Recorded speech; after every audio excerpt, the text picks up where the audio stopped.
The whole thing goes down in a game called Evil Queen Maker, where you become a tutor in the demon world. Your mission was to make the weakest demon king become the ultimate boss in what was a super famous game. Our main character was one of the game's biggest fans and always defended it with everything he had on social media. The guy felt like a huge brown noser because the game just went downhill out of nowhere and ruined everything. It turns out the company got carried away with the success and released a new DLC in less than a year. But to everyone's surprise, the DLC came with a bunch of super bizarre and nonsensical endings. With that, our character, who was the biggest fan, became the biggest hater, posting some pretty harsh reviews. But the creators, who never responded to anyone, popped up and told him to create a better ending. At that exact moment, the boy's computer screen starts glowing in a really crazy way. Then he's pulled into a completely dark place and wonders where he is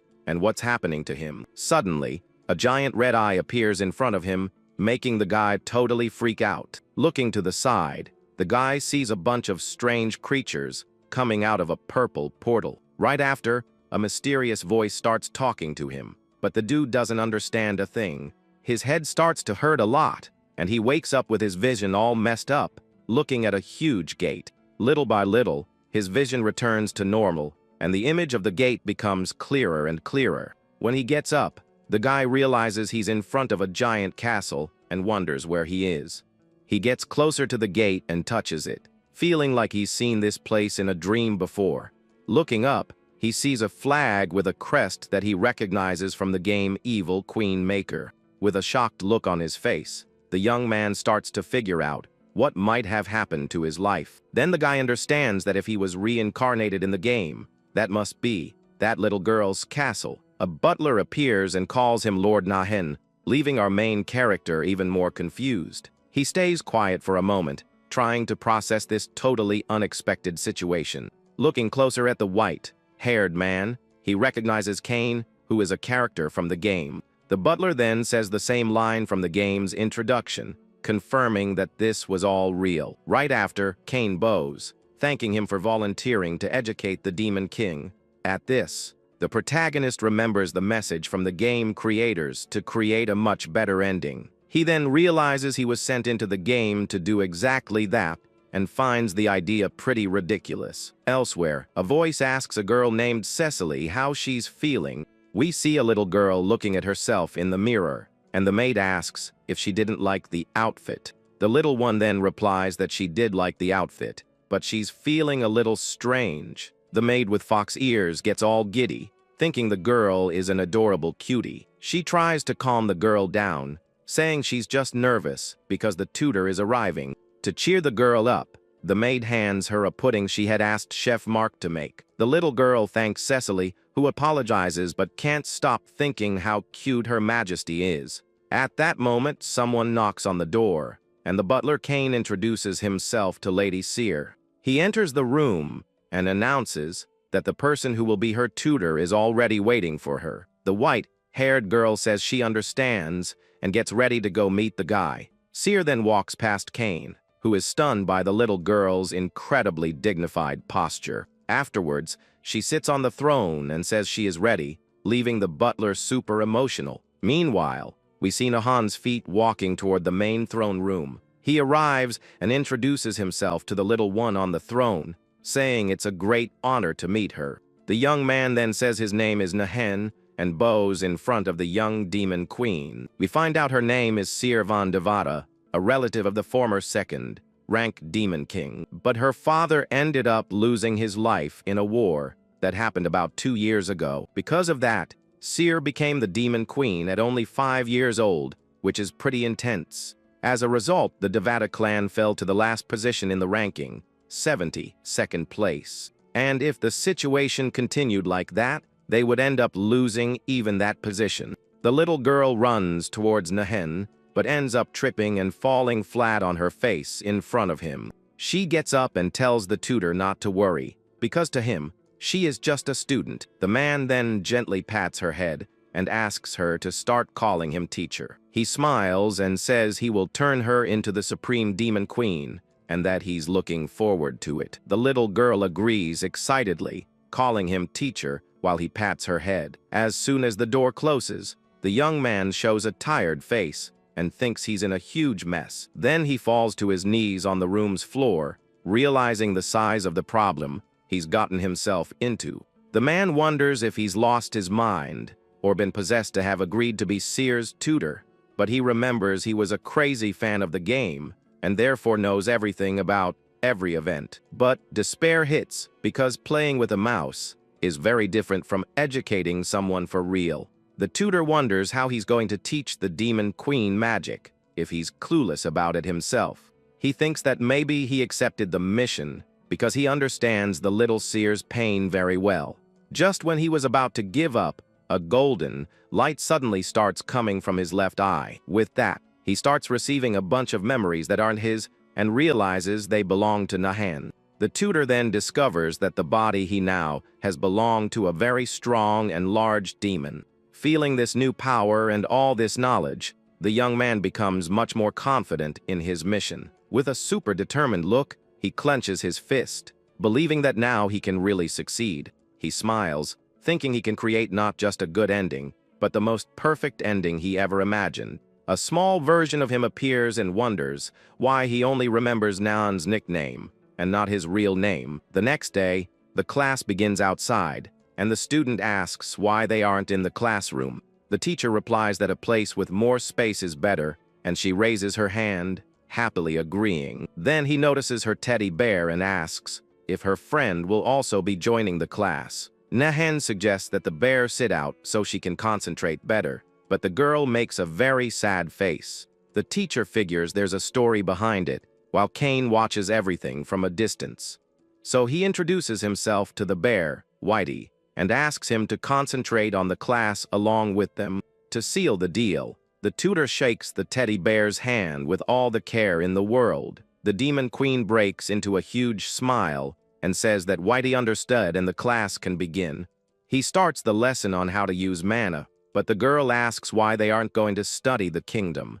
The young man says that Kane has a very tough personality, and that's why he suggested that before. Then the tutor explains that to protect herself and her people, she needs to understand her power. The girl replies that it sounds great, but she has already learned all the studies of the Empire. But he says that these studies are only truly worthwhile when they are put into practice. Next, the teacher unrolls a scroll that has several strange symbols written on it. She asks what it is, and he explains that it's a training diary to help her practice. He promises to give her a pudding if she does the lesson, using what she likes to his advantage.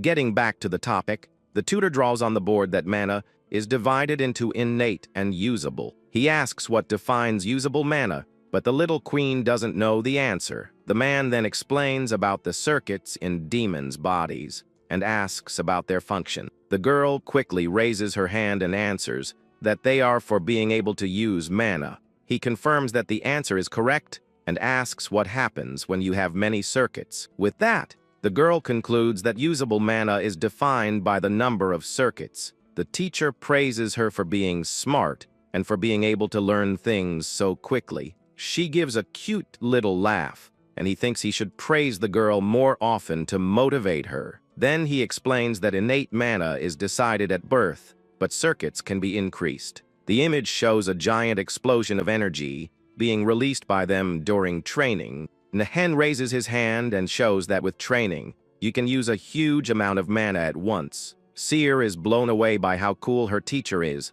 and Kane is also shocked by so much power.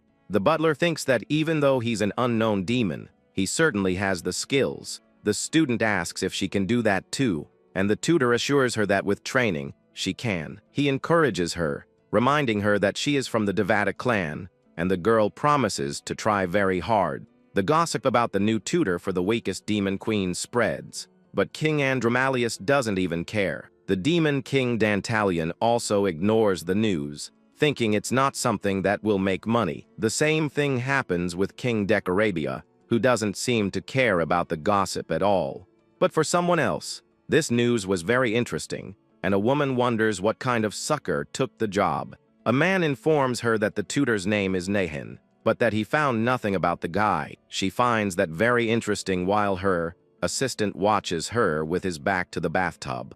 Then, with a smile on her face, the woman decides to leave her home for the first time in a long time. Meanwhile, Seer walks with determination to finish the difficult homework the teacher assigned. She runs into Cecily the maid, who greets her super happily, and the little one replies with a hello. Suddenly, the girl remembers the teacher's homework and seems to have a brilliant idea. A little embarrassed, she calls the maid, who looks at her with great curiosity. The fox-eared maid tells Her Majesty to go ahead and say what she wants. Then the girl shows the scroll and orders Cecily to start cleaning everything immediately. The maid is totally confused by the sudden order and asks what's going on. She says she was already cleaning the place, but the queen specifies that it must be a cleaning with magic. Still not understanding a thing, the woman asks the little queen to wait a minute and explain. Cecily then recognizes the scroll in her hand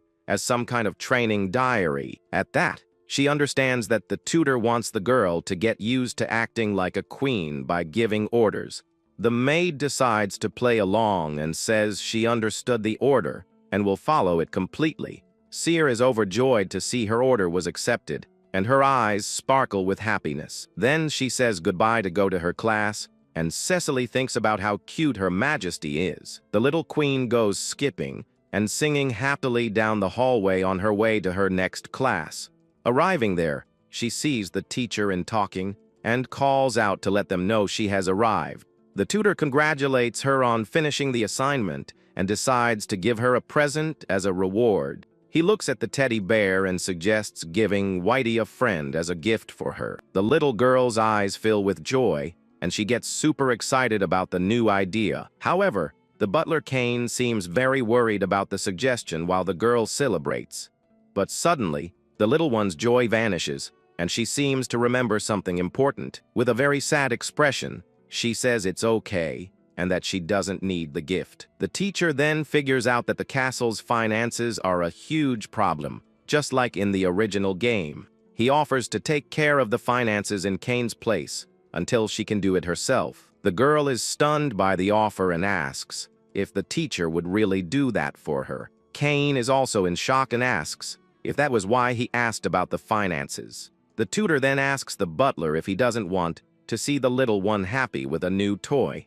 The white-haired man is left speechless, and his face shows he was caught by surprise. Kane admits he really wants to see her happy, as an image of the girl with two bears appears. Nan says he understands the butler's concern, but he couldn't care less about money. He explains he's not taking the job because he thinks Kane is bad, but because he has his own strengths. The teacher then promises that soon Seer will be at the top of all the demon lords. The girl tugs on her teacher's clothes, calling him in a soft and very shy voice. She looks up with confidence and tells the man that she will trust him completely from now on. A glint of determination flashes in the Han's eyes upon hearing his student's words. With a smile, the little girl asks him to please earn a lot of money for the castle. The tutor smiles back and promises that soon the gold will start rolling in. Even so, the butler remains worried about whether it's right to leave everything in Nahen's hands. The class resumes, and the little one practices her magical power, following the teacher's tips. He notices that her magical power is huge, an incredible potential for the weakest lord. The young man notes that she is doing very well and doesn't need to worry about her progress. After a while, he decides that's enough training for now and claps his hands to stop. The little girl falls to the ground exhausted, and Kane rushes to help since she doesn't have much energy. The tutor praises her good work and says they will rest before the endurance training. A little later, the little one is already running with her bear to improve her stamina. Seeing the scene, the teacher asks Kane why she is so attached to the teddy bear, Whitey.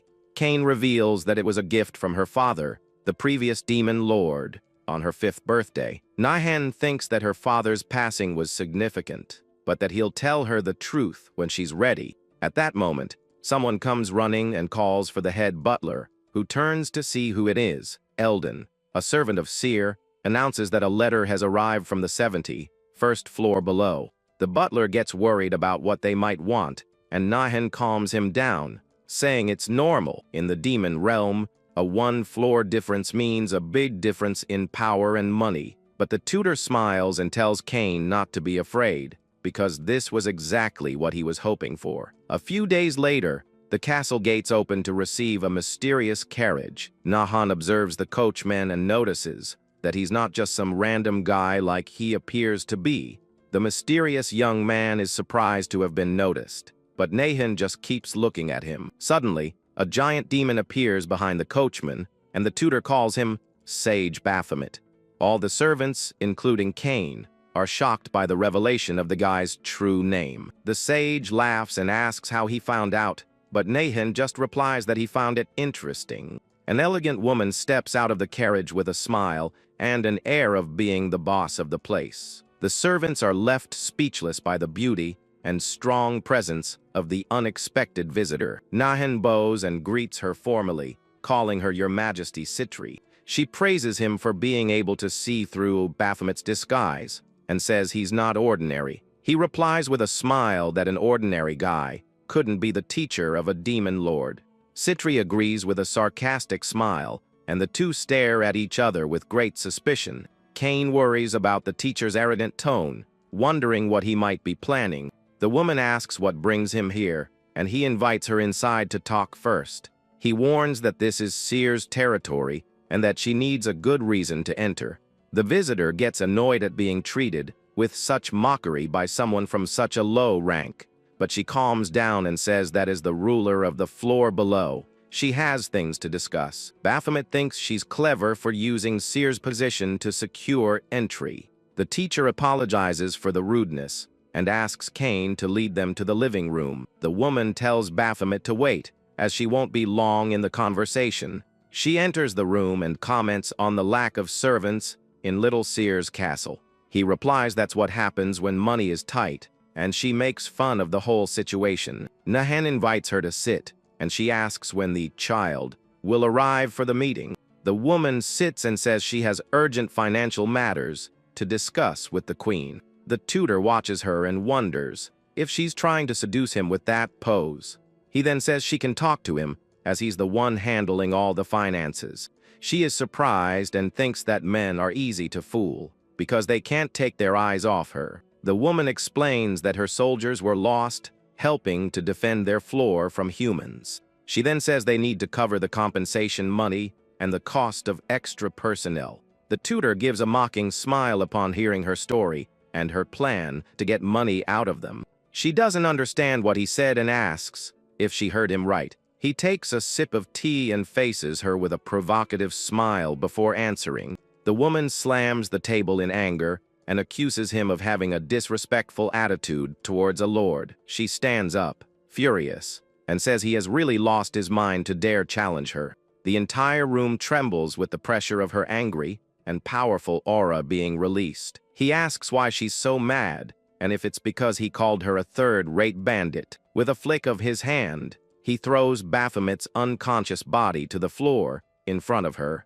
She is shocked, and with her eyes glowing with anger, she yells that his arrogance is absurd. The woman unleashes all her power in an explosion of energy that almost destroys everything around. She glares at him with hatred and says he brought this punishment upon himself. But Nahan remains calm, sitting in his chair and sipping his tea very peacefully. He says he was going to let it slide out of respect for her, but now he has no other choice. With a simple gesture of his hand, he prepares to show her the true power he possesses. Her powerful flame of destruction is simply stopped by the tutor's calm gesture. With her eyes wide with shock, she wonders how her flames could have been stopped.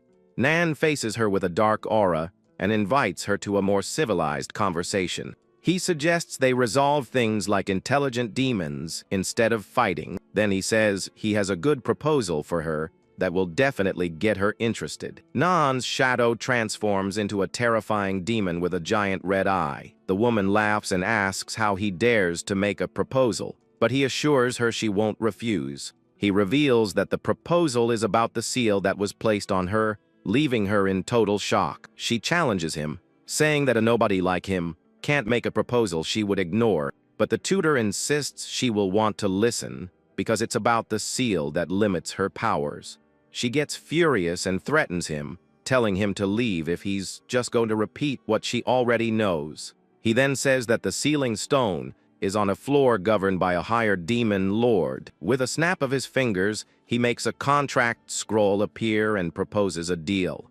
The teacher offers to help her break the seal that binds her and limits her power. The woman stares at him in silence, processing the unexpected and very tempting proposal. She then asks how he plans to help her break a seal that is so powerful. With a confident smile, he says she just saw a small sample of his power. The image of the dark demon returns, showing the power he can easily control. She asks what he is exactly, and he replies that he is the mentor of the demon lord. With the contract in hand, he invites her to sign and seal the agreement they've made. The contract ensures that Citri will provide troops and money to the castle in exchange for support. She only signed because of the third article, which promises Nan's full support for her. She thinks the power he showed was absurd and wonders what his real strength is. With a satisfied smile, she decides it's a bet worth taking a risk on. Citri says he also needs to sign with his blood, and he agrees without a second thought. He sits down and prepares to sign the contract, using a small, sharp dagger. The contract is signed with the bloody thumbprints of both, sealing the alliance between them. After the signing, the scroll floats in the air, glowing with a very strong magical light. The contract becomes official, and the scroll shines brightly before vanishing into thin air. He turns to her and says he will be in her care from now on. She replies that the feeling is mutual, and the two sealed a partnership with a handshake. Nahan then introduces Citri to Seer, saying she will be helping them from now on. The little queen thanks her, and the woman feels a bit awkward with all the formality. The tutor jokes that he'll have to teach her good manners, now that they are allies. She gets nervous and agrees to try to get along with the little demon queen. Citri then addresses Seer in a more respectful way, calling her Lady Seer. The man explains that now he needs to talk about how they will fulfill the contract they made. He then reveals with a smile that she will also be his student from now on. The woman is in shock, and her eyes widen at the totally unexpected news. She yells at him, asking what kind of nonsense he is talking about right now. He reminds her that now she is just another common demon lord that nobody remembers. She gets annoyed, and the tutor reminds her that she was the one who came asking for his help first. The teacher says she thinks her growth is over, and all that's left is to regain her power. But he states that she can still become much stronger than she can imagine. She thinks it's a lie, but upon remembering his power, she starts to consider the possibility. In the game, Citri became a strong ally of Seer, and he knows she can regain her strength. The woman tells him not to mess with a demon lord, but he says he's not messing around. He then tells her to go home and come back when she has time to start the training. The little queen gets annoyed and says her teacher isn't going anywhere with her. Citri sighs and agrees to come once a week for the lessons she'll have with him. She gets annoyed and asks if he's saying she'll become desperate to see him. He replies with a mysterious smile that she'll find out soon enough if that's true or not. The alliance with Citri was a success, but there were still many problems to solve at the castle. Citri's advisors, Zeka and Emselin, complain about having to be stuck in that place. A soldier tells Emselin to go back to his master if he doesn't like it, and he gets ticked off. Varuna, the vice commander of Seer's legion, appears and tells the soldier to keep talking. Emselin apologizes and promises to keep his men in line, but Varuna tells him to train more. A soldier asks Varuna if he's going to leave things like this with such a bad atmosphere. The vice commander sighs, frustrated with the situation and the group's lack of discipline. Rin El Raza, the commander of the legion, says they already knew things would get noisy. A few days later, the tutor sighs, tired from all the problems they are facing. Citri appears furiously and asks if he can no longer train her and what that means. He explains that he's busy merging their forces and doesn't have free time for training. With a sly smile, he says he would be very grateful if she could help with that.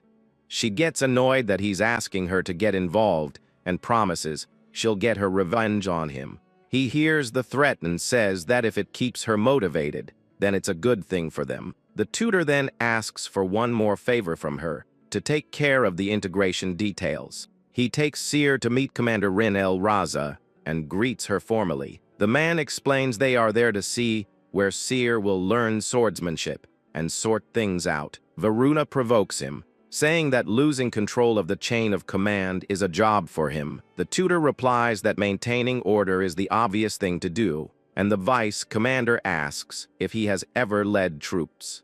The young man, with a smile on his face, adjusts his clothes and prepares for the challenge ahead. Varuna says it's not a simple task to unite soldiers from different forces like theirs. Nahan challenges him to watch how he'll do it, and the vice commander accepts the bet. He then says he will watch very closely to see if the tutor can really pull it off. A little later, Citri's advisors look confused at two crossed swords on the ground. On the training field, all the soldiers watch the scene and wonder what's going on. Nahan thinks that Varuna is a skilled vice commander and very loyal to the end, but he knows his loyalty is only to Seer, and he's going to use that to his advantage now. The tutor approaches Amzelin and introduces himself as the mentor of the little demon queen. The lizard man says he knows who he is and accuses him of taking them from Her Majesty Citri. He replies that he did the right thing by taking in some lost souls with no help at all. Amzelin's eyes flash with anger at the teacher's provocation and his sheer audacity. He shakes Nan's hand firmly and calls him a royal mentor with a challenging tone. With his eyes gleaming, he asks if the tutor thinks he can say whatever he wants just because he's a mentor. The man just comments on the soldier's strong and slightly rude handshake. Suddenly, Amzelin feels a sharp pain in his hand and cries out from the force of the guy's grip. He recoils in pain, and the tutor scolds him for his tone of voice and his lack of respect. The teacher reminds him that the Lord he will now serve is right there in front of him. The lizard man asks if it was Citri who taught him to act like this, and accuses him of insulting her. The tutor realizes he still considers her his lord, and places a hand on Seer's shoulder. He then tells the soldier to look carefully, because his new lord is the little Seer. The warrior is left speechless upon seeing the little girl and thinks about how super cute she is. But he insists that his only lord is Her Majesty Citri, and Nahen praises his courage. With a snap of his fingers, he uses his power to show the soldier what happens to those who disobey. All of Citri's soldiers fall to their knees under the pressure of Nahen's powerful aura. Amzelin also feels the pressure and groans in pain as he is forced to his knees.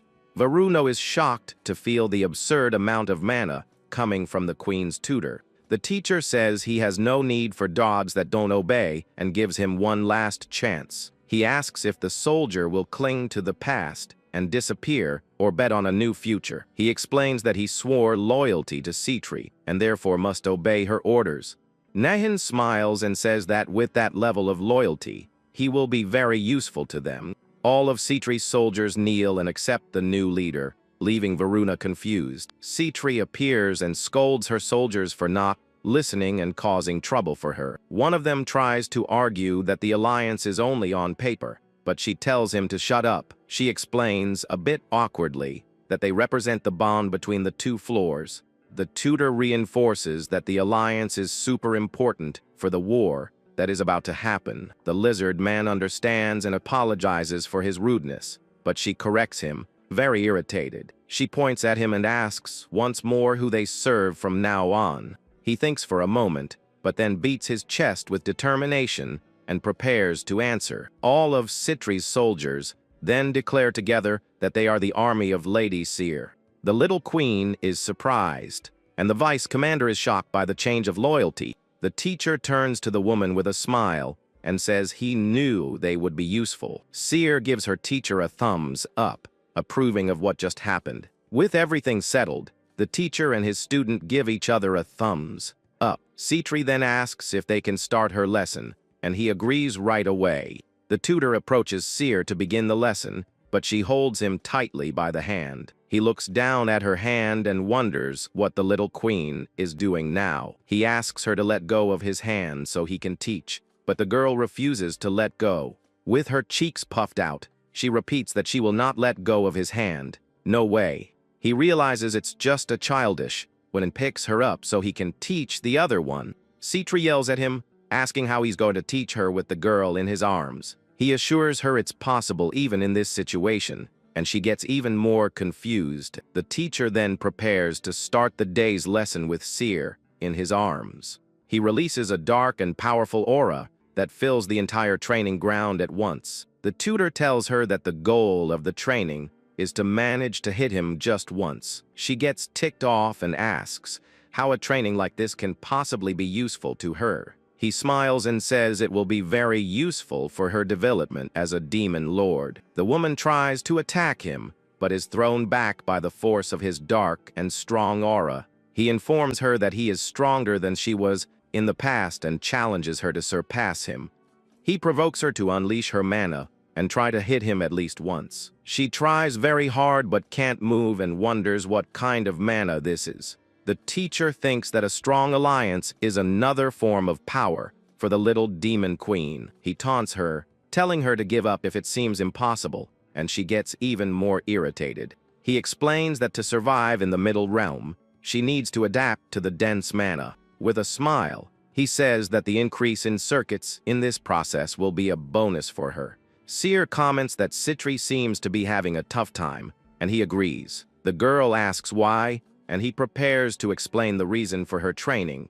He reveals that one day, she will also have to go through this same type of training. The tutor advises her not to push herself too hard, considering her age and condition. She tells him to shut up and continues to struggle to get up from the ground again. She promises she will manage to hit him at least a single time in that day's training. He thinks that she wasn't ranked 12th for nothing, and that she adapts quickly. The little queen asks her teacher to give her a lesson too, because she wants to learn more. He thinks for a moment, but seeing her pleading eyes, he can't say no and agrees. He then says he will teach a bit of the advanced course from the lesson they had in the morning. Suddenly, he releases his mana, and the woman wonders what is happening now. The teacher tells her to take a break, and the pressure on her vanishes at once. He then asks Seer what she learned, and she explains about the so-called external mana.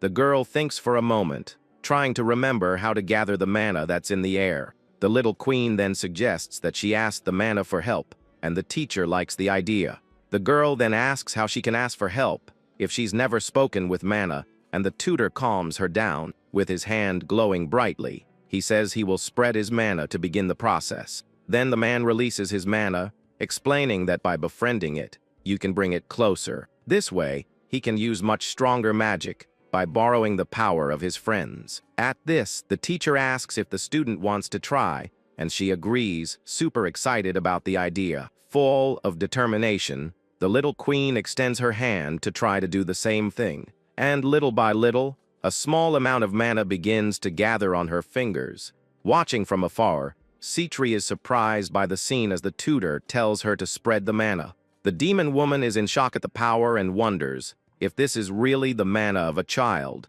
With a serious look, she decides that this alliance between them must be protected at all costs. Now the teacher asks her to gather all the mana, and the girl obeys immediately. The little queen finds the sensation weird, and he explains that what she feels is the mana in the air. He suggests she try to use the mana she gathered by imagining a very bright and strong flame. And out of nowhere, a huge flaming skull materializes with impressive power. The teacher then creates a small fire skull on the tip of his finger as an example. The man then tells her to try to imitate what he did, but the student asks him to wait a minute. Suddenly, Citri appears and questions him about what he is teaching the girl. The demon woman reveals that it is a lost ancient magic, and he feigns surprise. She asks how he knows this magic, but the man dodges the question and focuses on her lesson. The tutor then asks if Seer can follow the example, and she confirms, super excited. With her eyes closed, the little lord concentrates while imagining a flame in her hand. Successfully, she manages to manifest the words of the spell in her glowing hand. The little girl is amazed by the small flame, and her teacher congratulates her. The tutor gives her a pat on the head and says she needs to practice to gather mana easily. He mentions that her goal in the training is to hit him, and she denies it, embarrassed. Citri asks him to teach her the ancient magic, but the tutor refuses due to a lack of trust. With a sly smile, he thinks he can take advantage and suggests teaching her if they get closer. The demoness turns bright red and repeats his suggestion about them getting closer. Clenching her fist, she convinces herself that this is nothing, and it's just to get stronger. Then she asks what his type is, leaving the tutor and the student completely confused. She explains her logic, but the man corrects her, saying he's talking about the trust between the floors. Very embarrassed, she asks him to forget it, and he tells her to bring him a good proposal. Meanwhile, little Seer just watches the whole confusing situation with an innocent look. He then remembers that the original Naihan knows ancient magic because he's a great demon. He thinks that in the game, these demons were very powerful and mysterious beings. The strange thing is that his body distrusts other demons, but he decides to take it slow. Sitting at his desk, he realizes that the most urgent problem is territory expansion. He dismisses going to the human world and also the 71st floor, which is Citri's domain. A frontal assault with Citri would be risky, and he looks for a plan until something catches his eye. The next day, the little girl calls for him, and the teacher turns around, surprised to see her. The commander apologizes and says Her Majesty insisted on coming along with her. With Seer on his lap, he thanks the woman for coming, and she says she was summoned by him. The tutor reveals that the matter is territory expansion, and the commander is quite surprised. The woman says that conquering the 70th floor is difficult as they are at a military disadvantage. While she advises him to be careful, the man simply hands her a piece of paper. After reading it, the woman realizes the plan suggests a victory without a frontal assault. With a confident smile, he asks for her opinion and says it's a good card up their sleeve. The commander rereads the document and confirms that without a direct confrontation, victory is possible.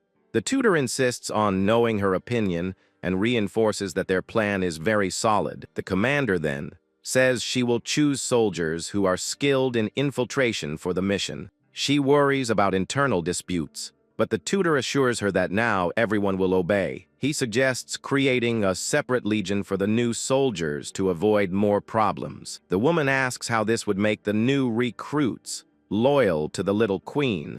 The man explains that upon seeing the girl's efforts for them, the soldiers will become loyal. Then he asks for the student's opinion, and the girl says she likes everything that was planned. With a clenched fist, the demoness states that she will help expand their influence. She gets annoyed by his look, but the tutor just thinks that the plan will work out. The teacher notices his student is going somewhere and asks about it. The girl joins Citri on the ground and says they should do their training together. He finds the situation amusing because they say doing things in pairs is less tiring. The other woman is completely speechless at the cute little girl's attitude. With a smile, the Lord mimics the demoness, who finds it tiring to deal with so much cuteness. The tutor approaches and says that her teddy bear will get all dirty like that. He picks her up and promises they will wash the bear together later, and the girl agrees happily. The demoness then asks if he has experience dealing with small children. He explains that he just thinks of the best way for the girl to accept things and does it. Then he teases her, saying that she then acts without thinking, and Citri gets annoyed. With a snap of his fingers, the man says to pause the training to continue the discussion. She stretches and says she will help with the plan, but he wouldn't believe her reasons. The woman reveals that they were also preparing for a war that was coming.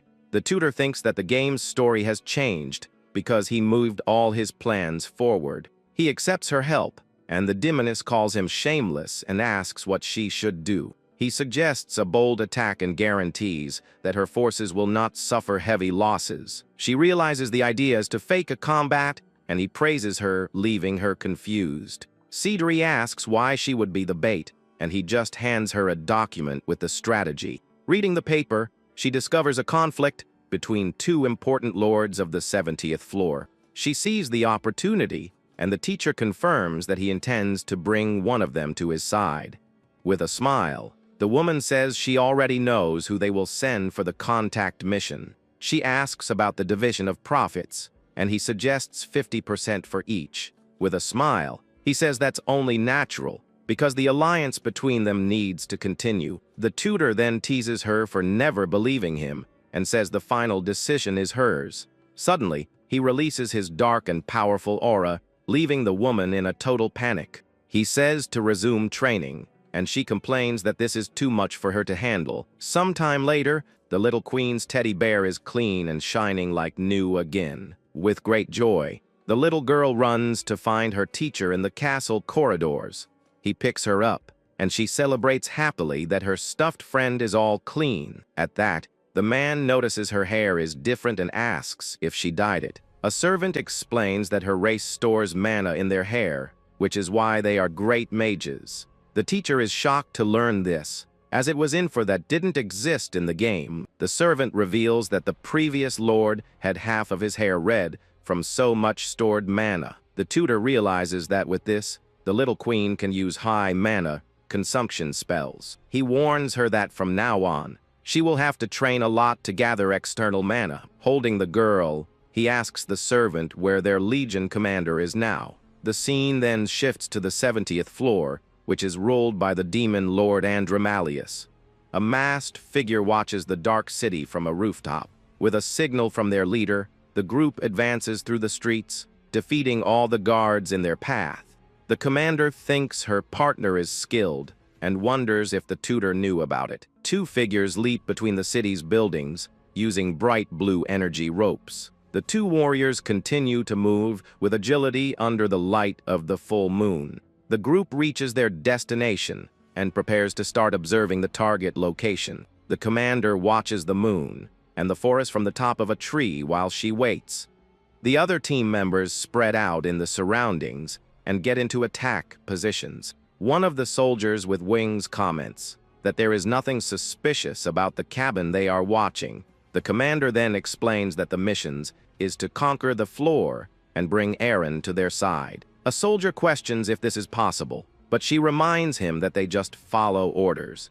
With the order given, the team advances quickly towards their main objective.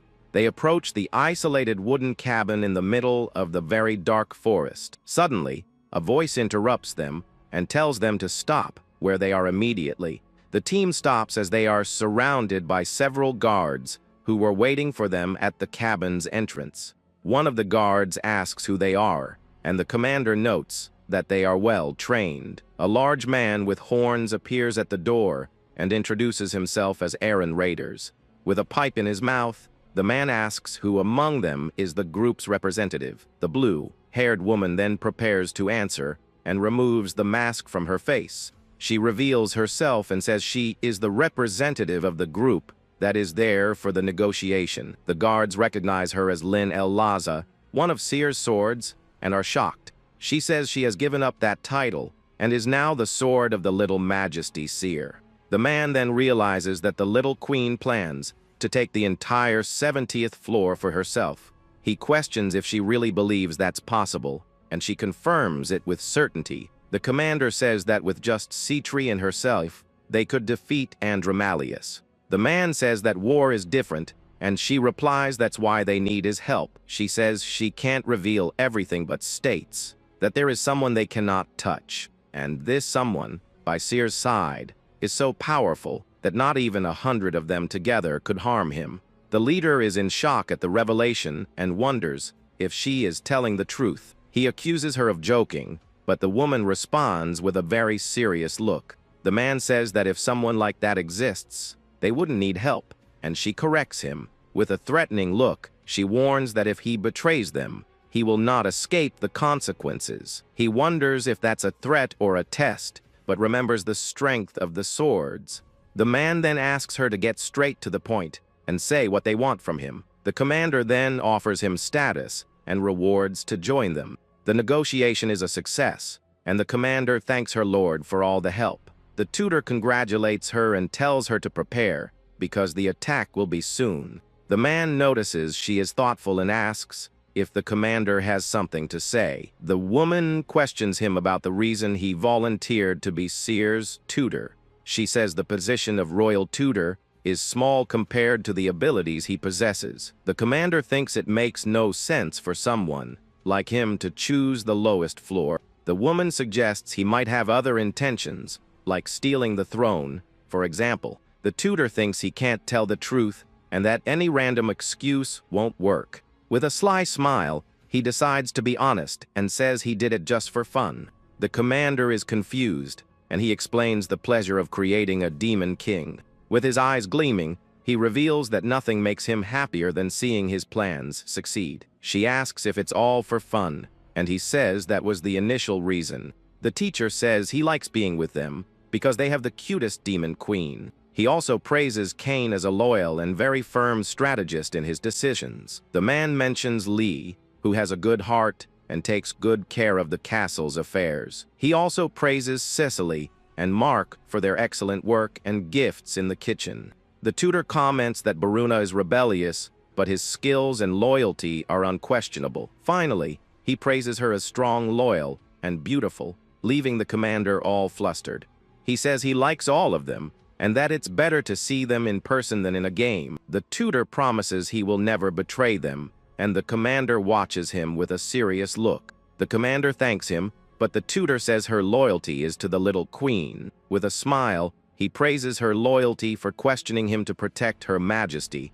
She leaves to rest and thinks that the queen is surrounded by very good and loyal people. Suddenly, the student appears, and the teacher asks what she's doing there outside of lesson time. She wants to play, but seeing him with the finances, she asks to watch, and he teaches her. He shows her a petition about spoiled crops and asks what she would do in the situation. The girl suggests giving them food, but he proposes selling a portion at a very low price. She then wonders what to do if the farmers don't have money to buy it. The teacher introduces the idea of a grain loan system, and she jots it all down. He explains that the castle lends food now, and the farmers pay it back with the next harvest. The little lord understands that this solves the problem, and doesn't cause a loss for the castle. The servant Lee enters and apologizes for interrupting, but informs them it's time for the queen's snack. The tutor tells the student to go have a snack, and she gets excited at the thought of having pudding. The servant says the snack is cake, and the girl is hesitant, but the teacher gets confused. With a big smile, she invites him to eat with her and share the snack. The servant is shocked by the invitation, because the little queen never shares her food. The tutor finds the situation amusing, but thinks it's a sign that he has gained her trust. He then accepts the invitation, and the girl excitedly pulls him to go eat the delicious cake. The teacher realizes that he has truly won his student's trust with this gesture. Cain finds him in the hallway and says he needs to deliver an important document to him. The servant reveals that the message came from the 71st floor and hands him the paper. With a serious look, the tutor understands that the plan is about to truly begin. He smiles and says that today's snack will be even sweeter because everything is ready. Elsewhere, a man is shocked to learn that Citri has declared war against them. Angrily, he slams the table and wonders how the 71st floor dares to challenge them. This is Andromalius, the demon king of the 70th floor, and he thinks Citri has gone mad. An advisor urges caution, but the king ignores him because her powers are sealed. He wonders if she has a plan, and a servant says he has some suspicions about it. Count Eugene reveals that there are rumors of an alliance between her floor and Sears. Furthermore, spies have seen Citri frequently descending to the 72nd floor. The king laughs at the idea, but a noble warns him about the presence of the former Sword of Ser. The count adds that the new royal tutor of the 72nd floor is no ordinary person. The king doubts that someone so good would accept a position on the lowest floor of all. Eugene says the tutor was the one who secured the alliance with Citri, and the king is surprised. The count suggests an all-out war from the start to use their superior military strength. Then the advisor approaches and whispers something in the king's ear, which shocks him. With a confident smile, the king accepts the proposal and prepares to show his power. He then notices that Count Aaron and his people are not present at the war meeting. With great anger in his eyes, he orders his guards to drag Aaron into his presence. Suddenly, A soldier runs into the throne room with very bad news. The king asks the reason for all the commotion and what is happening outside. The soldier informs him that Sitri's army is already setting up camp outside. The demon king is completely shocked by the speed of the enemy's attack. In a fury, he realizes he has been betrayed and that Count Aaron is behind it all. Count Eugene asks for orders and says his forces are already ready to march. All the nobles shout for the end of Sitri and the traitor who joined her. The king then gives the order for all his troops to advance and finish the enemies. Meanwhile, the little queen wears armor and prepares for what is to come. She complains that the helmet is stuffy, but the tutor says it could save her life. He promises a piece of cake as a reward, and the girl agrees excitedly with the plan. With the student on his lap, he asks Kane where the commander is and says they need to go soon. He then says goodbye and leaves with the little queen, while Kane wishes them success. The teacher and his troops meet Baruna in front of a portal, and he asks if he's ready. The vice commander explains that Sitri provided a temporary portal that will take them to the 70th floor. With a mocking look, the man comments that the portal is bad and tells everyone to enter. With the little lord in his arms, the teacher walks toward the glowing blue portal. The scene shows the portal still active, while the troops wait on the other side to advance. On a rooftop, some assassins watch the empty castle, and one of them questions the enemy's intelligence. Commander Duncan says they left the castle empty, and for that, they will pay the price. The leader of the assassins then prepares and gives the signal for his men to begin the attack. With the order to eliminate everything, the assassins jump from the roof and invade the castle. Arriving at their destination, Baruna asks if it's safe to leave the castle completely empty. The vice commander says the enemy has an assassin unit, and the tutor confirms the suspicion. With a confident smile, the teacher assures that a surprise attack like this will be useless. In the castle, one of the invaders is hit hard and thrown far away with a single blow. One of the assassins is shocked to see his partner defeated so easily. The group's leader looks at the scene, not understanding what is happening at that moment. The servant Kane appears, holding one of the assassins, and says he doesn't remember having guests.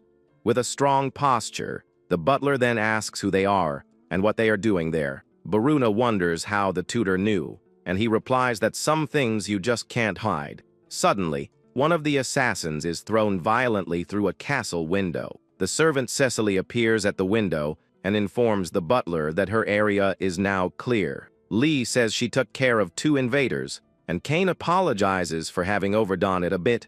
The cook Mark appears with an invader and says a little rat got into his kitchen. The servant confirms that everyone is fine, but the unexpected guest doesn't seem well at all. The tutor remembers that Seer's servants were chosen for their fighting skills. Baruna admits he didn't like the teacher, but acknowledges his skills and asks for orders. The man then tells the vice commander that he is mistaken about something important. He explains that the soldier's loyalty is not to him, but to the little seer. The vice commander gets the message, and then directly asks for orders from His Majesty.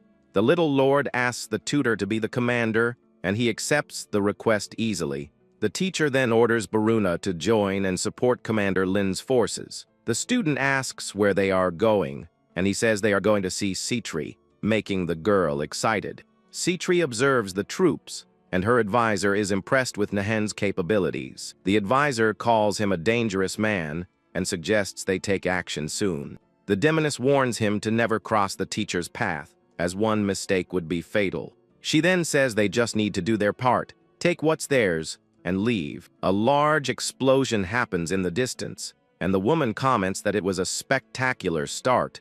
The Demon King is furious to learn that Aaron's forces have invaded his castle. He refuses to flee and says that if the traitor wants to come, then he will take care of everything himself. Suddenly, a beam of blue light cuts through the darkness at high speed and advances. The attack causes a huge explosion inside the throne room and startles everyone. The Demon King smiles and says, "Speak of the devil, the timing couldn't be better." Commander Lin and her troops enter the throne room and prepare for the fight. The Demon King then orders his guards to receive the guests. and they advance to attack. The commander, with her hand on her sword, comments that this floor's reception is pathetic. The Lord then taunts Aaron and asks if he thinks Seer's swords can save him. The Demon King then promises that he will finish the traitor with his own hands. A voice then says he'll have to try that in his next life, because it's not happening now. The commander advances at high speed and defeats several guards in her path. A soldier of Andromalius charges at the commander with his weapon in hand. With his eyes glowing, the Demon King calls her arrogant and prepares for combat. He advances with his sword and says he will personally test her skills. The commander prepares for the blow and manages to defend against the enemy's attack. The force of the impact throws her back, but she manages to recover in time again. The Lord praises her for her speed and admits she lives up to the title of sword. Count Eugene is startled by the scene as the king advances for a new attack. With a single blow, the demon lord manages to hit the advisor dead on. The commander is in shock seeing the scene and the enemy king's cruelty to his own ally. With a wicked smile, he says that now the real fun will truly begin. A huge hydra-like creature emerges from the advisor's body, and the woman is startled. The king then orders the creature to attack, and it advances with its mouth wide open. Watching from afar, Citri asks why the tutor came there, and he says he came to see her. She questions if they can handle the enemy, and the man says that with a little help, yes. The teacher then hands the little queen to the demoness, who is confused by the action. He explains that there are too many distractions to take the girl and asks her to wait. The man then hands a toy to the student, but she refuses to stay there. With a serious look, the tutor realizes he needs to go quickly because something is very wrong. He senses a strange energy and knows that it shouldn't be there at that moment. The little lord is worried, but he warns that the commander might be in danger. The teacher then says goodbye and leaves at high speed for the battlefield. The demoness is stunned by his speed and wonders just how strong he is. The advisor suggests something, but Citri tells him to shut up and says this is a test. She warns him not to try anything and to treat the little queen with the same respect. The girl then hugs the new toy and seems to have really liked his gift. Elsewhere, a soldier is hit hard and falls to the ground with a serious injury. The soldier Bruna prepares for combat with his sword in hand and a serious look. The man advances with a furious look and prepares to attack the enemy in front of him. He is hit by a powerful blow and is thrown forcefully against the wall of the place. An enemy soldier hits him with a punch and throws him even farther to the ground. The enemy taunts him, and the king tells him to keep fighting because it's all he can do. The commander realizes the Hydra is not normal, and its power rivals that of a demon king. She is attacked by the creature and wonders if this is her end in the current battle. With her eyes closed, the woman apologizes to her majesty for having failed her. Suddenly, a strange light catches everyone's attention there, and they look up. A dark figure appears behind the commander, and she doesn't understand what's happening. The Demon King is on the ground and asks who the mysterious figure that defeated him is. The teacher then sits on the throne and suggests that the Lord surrender immediately. With a cold look, the teacher speaks to the defeated Demon King and suggests he surrender. Lying on the floor, the Lord wonders what happened and where all this power came from. He then recognizes this feeling and compares it to that of the #1 ranked Demon King. Grabbing the enemy by the neck, Andromalius asks why he joins such a weak group. With a sword glowing red, the tutor simply tells the Demon King to shut up. The man offers money and fame and asks the teacher to join his army of soldiers. Desperate, the Lord says he will give him everything, and the tutor replies he just wants to reach the top. His eye glows and reveals that he seeks the highest point a Demon King can reach. The Lord realizes this is impossible and understands why the man went to the Devata clan. The sword's blade gleams and reflects the fear in the defeated Demon King's eyes. The teacher warns that he won't forgive him for messing with a power he can't control. But the Lord laughs and says that in war, what matters is winning, no matter how you do it. The man then attacks with his sword and ends the conversation with a single finishing blow. With his foot on the enemy's chest, he prepares to declare the end of that battle. The tutor declares that the war is over and orders the enemy soldiers to lower their weapons. The soldiers outside hear the news that their lord has been defeated in combat. They receive the order to surrender, and one of them can't believe what he just heard. In her tent, Citri is surprised by the speed, but soon understands that it makes sense. The little lord then recognizes her teacher's voice and gets very excited to see him. The commander apologizes, but the tutor comforts her and says it's been a while since she last fought. He thinks the aura was that of a dragon, and that this has never happened before in the game. The man tells her that Citri will take the credit, and the commander understands the plan. The tutor asks them to take care of the cleanup, and says he needs to see Seer, leaving the commander confused. He explains that the girl is with Citri, and that the demoness won't do anything wrong. With a nod, the commander leaves at high speed to carry out her new orders.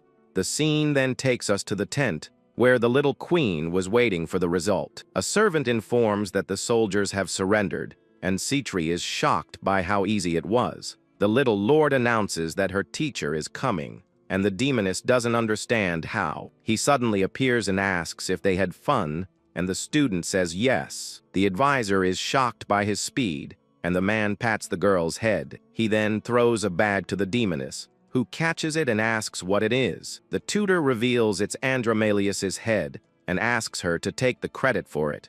With a smirk, he says the reason is because they are allies. He says goodbye and tells them to divide what they won, but the demoness remains suspicious. Elsewhere, the butler Kane tries to fix a door with a hammer in hand. A portal of blue light suddenly opens in the middle of the castle's main hall. Kane welcomes them back, and the teacher notices the front door is broken. The butler apologizes, but the tutor praises his work and understands there was an invasion. The servant congratulates everyone, but the man says this was just the first step. He then reveals he will give the 70th floor castle to Citri, and the student is shocked. The butler is speechless and can't believe what he just heard. He questions the decision and says they are losing a lot by giving her the credit. The butler reinforces that the castle symbolizes their conquest, but the tutor confirms the decision. He explains that they need resources and that their finances are not yet sufficient. Then he says they need to be discreet, which is why he gave the victory's credit to Citri. The teacher then asks the student who will be responsible for the 70th floor now. With a smile, he agrees and says she also needed to prove she is still strong. The butler is impressed, and the man says he's not one to give things away for free. The tutor says he will focus on the girl's education and the castle's internal affairs. As they go up the stairs, Kane watches and understands his new lord's plan. The butler then asks how he was so sure he could convince Aaron. The tutor whispers to the student that he got lucky because it was a random event in the game. Kane realizes the teacher is extraordinary and that Her Majesty needs to keep him close. He then says goodbye and wishes Kane good luck with fixing the castle door. In the hallway, he says he will focus on her training and the duties of a monarch. The man touches the girl's forehead and remembers that the true ruler of that place is her. With a big smile, the student says the classes are fun and that she will learn everything. The teacher is happy to see his methods are working and that she is enjoying it. He says he'll take care of the paperwork, but the little queen refuses to let him go. The servant Cecily appears and says that those who work hard also need to rest a lot. The girl then asks the tutor to take a nap with her and makes a pleading face. He understands he has no choice and agrees to take a nap before getting back to work. In the room, the servant Leah welcomes them, and the man asks her to bring some hot tea for Seer. He then looks at the servant and asks if she got hurt during the castle invasion. With a flushed face, the woman replies that she is fine and wasn't injured in the attack. Satisfied, he asks for the tea, and the servant realizes he already understood everything that happened. He puts the girl in bed, and she asks if something happened to Lee, but he says no. The tutor covers her up and wishes her sweet dreams as she hugs her teddy bear. But the little queen holds his hand and insists that he sleep there with her. The man wonders if she's needy because of her father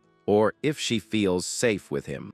He then agrees to sleep with her and decides to stay until the little lord falls asleep. On another floor, the demon king Dentalion finds out that Andromalius was taken out by Citri. His commander suggests it was because of the alliance with the 70, second floor and the sword. Minister Alvas says they are the next target and that they need to prepare for war. The king then decides to send a letter to the 60, 8th floor to form an alliance. He knows that if he stays put, he'll be next because Andromalius was stronger than him. With a serious look, the king orders the letter to be prepared, as the ally will have no way to refuse. Back in the room, the servant Lee knocks on the door and announces that the tea is ready. Upon entering the room, the woman is completely surprised by the scenes she finds. She sees the teacher and the little queen sleeping together in the bed, looking exhausted. The scene shows the two sleeping peacefully, hugging the teddy bear. A week later,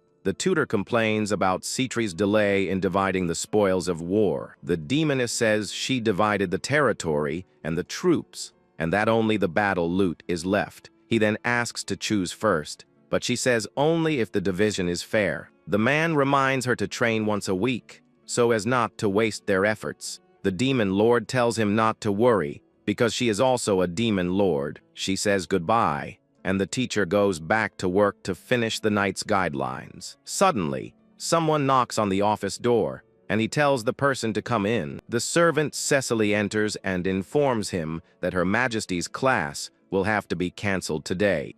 He is startled to hear that the little queen has a fever and gets up immediately. Worried, he wonders if he demanded too much from her, or if it was because of the battle. The servant tries to calm him down and says, it's just a common cold for children her age. He agrees and asks her to take good care of the girl while he solves the problems. Alone, the tutor realizes he needs to be more careful because this is no longer a game. He finishes his work and goes to see the student, bringing some dolls she really likes. The girl wakes up happy with the gifts and thanks the teacher for the kind gesture, but the man reveals he brought much more and fills the room with various stuffed animals. Buried under the dolls, the little lord asks him to stop because it's already enough. The girl then falls asleep and dreams. She's being swallowed by a mountain of dolls. Beside her, the tutor holds a paper and a doll and realizes something is wrong. The tutor realizes she's dreaming and wonders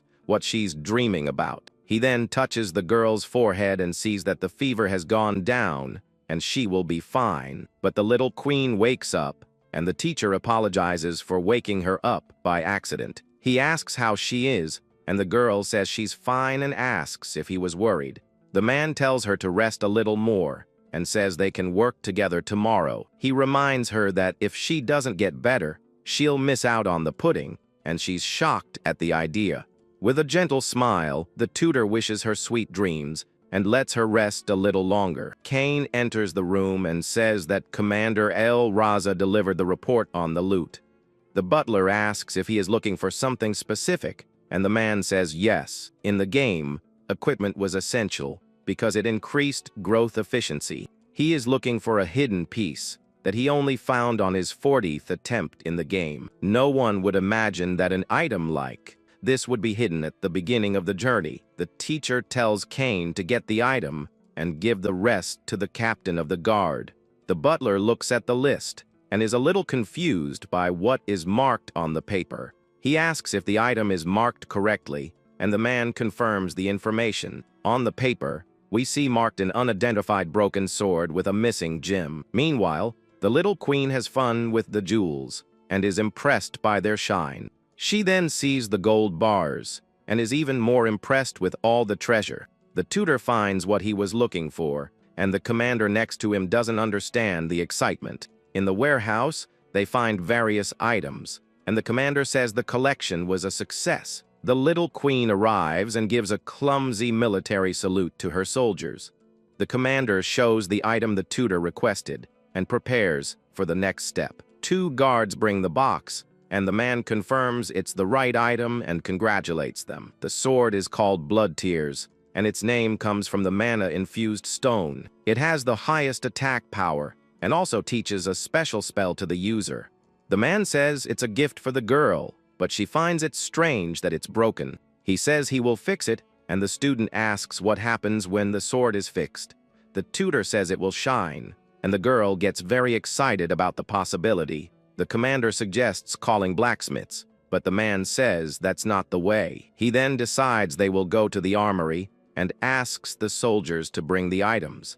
The girl has fun with the jewels, and the tutor notices how much she likes shiny things. A glint in the teacher's eyes indicates that he already has a plan for the next step. He asks if anything caught her attention, and the girl gets a little embarrassed. The tutor comforts her and says that everything there is hers, and she can take whatever she wants. The little lord then chooses a crown, and he invites her to go to a place with him. They arrive at an abandoned mine, and the student asks why they are in that place. The man explains that the pieces to fix the sword are hidden in that mine. The girl thinks it will be difficult, but the tutor assures her he will find everything quickly. With a sparkle in his eyes, he prepares to look for the missing pieces for the sword. He approaches a rock wall and starts searching for the hidden item.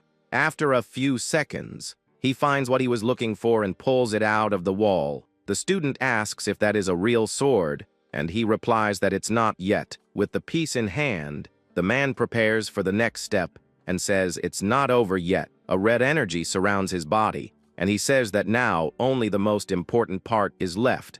He extends his hand, and a strong light illuminates the entire place where they are now. The scene then takes us in front of a large stone door with a statue. The teacher warns that there is still a gate they need to pass through to continue. He picks up the girl and says he will carry her because the path might be dangerous. Suddenly, the gargoyle statue's eyes glow, and it detects the intruders. The stone creature then rises and warns that they cannot pass through there. The tutor explains that gargoyles are a rare race, and the girl is impressed with the statue. The creature gets annoyed, but the teacher tells it to shut up, leaving it shocked by his attitude. With a serious look, the man tells the creature not to interrupt his student's lesson. Suddenly, a huge dark creature appears behind him and scares the stone guardian. The gargoyle surrenders and promises to serve him, but the tutor realizes it could be useful. He tells it to wait, and the creature agrees as he enters the treasure room. The scene shows the red gem shining brightly on its stone pedestal.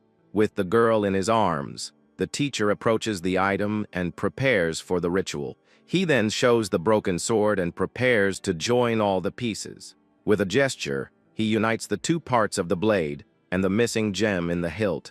A strong light illuminates the place, and the girl watches everything with great and curious attention. The sword rises into the air and shines brightly, and he asks what she thinks.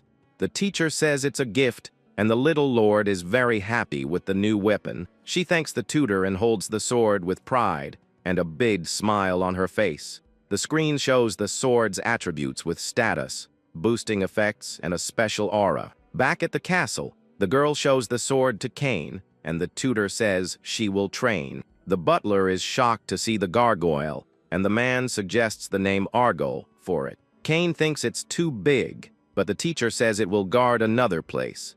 The man then reveals that it will guard the portal against humans and their invasions. The butler understands the plan and agrees that the creature is perfect for this task. He warns that if it's useless, it will be discarded, and the gargoyle accepts the challenge. With a smirk, the tutor calls Kane to his office for a chat. Kane informs him that Dantalion and Decorabia have made contact to form an alliance. The butler warns that if the two floors unite, it will be difficult for them to handle.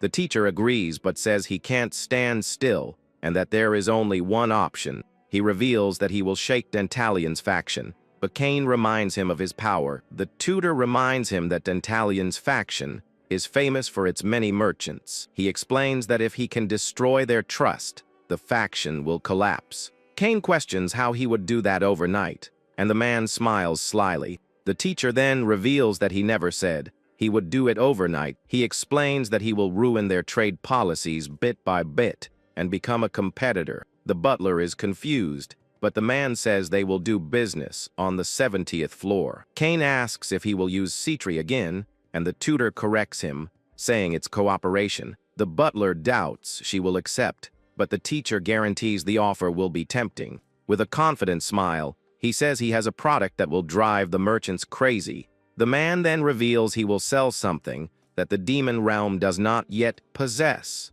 In a human city, a rumor about the Guardian's disappearance spreads very quickly.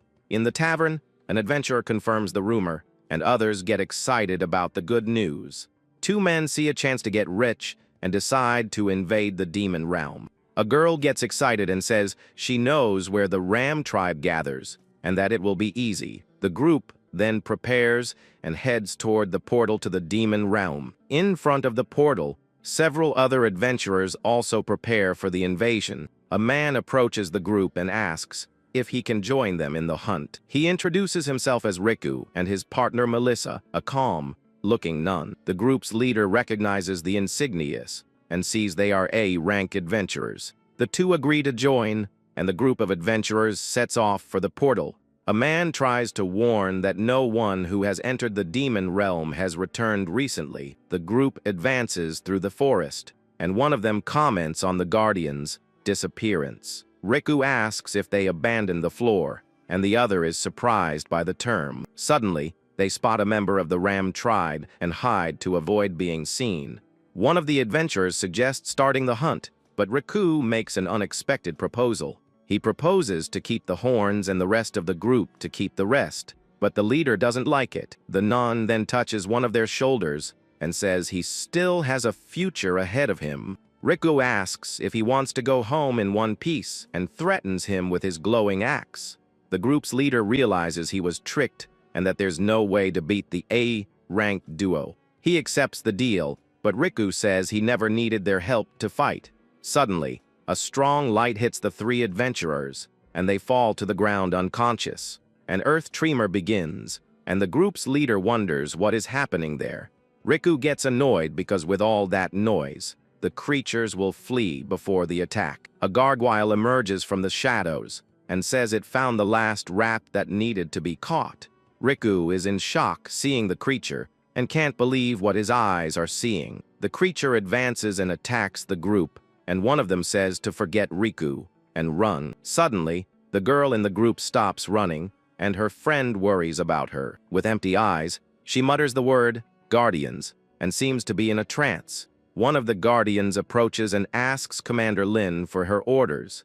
With a serious and determined look, the commander says there is only one command to be given. The scene shows the Guardians surrounding the adventurers with the order to capture them alive. In a cage, one of the adventurers is shocked to see the demons capturing the humans. The commander reports that they have captured 276 humans in the last month. She is impressed with the strategy, but the tutor says it was only possible thanks to Argyle. The man then thinks that for a perfect ending, he will do whatever it takes to win. The commander warns that the residents are scared because of the captured humans.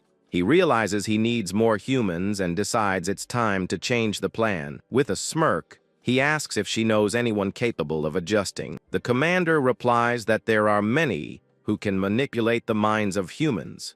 With a wicked smile, the tutor reveals that he will make them want to come here. In the city's guild, adventurers complain about the master's orders and the prohibition. One of them comments that the adventurer in a hurry is a double A rank and needs money. Suddenly, the guild door bursts open, and someone enters asking for help.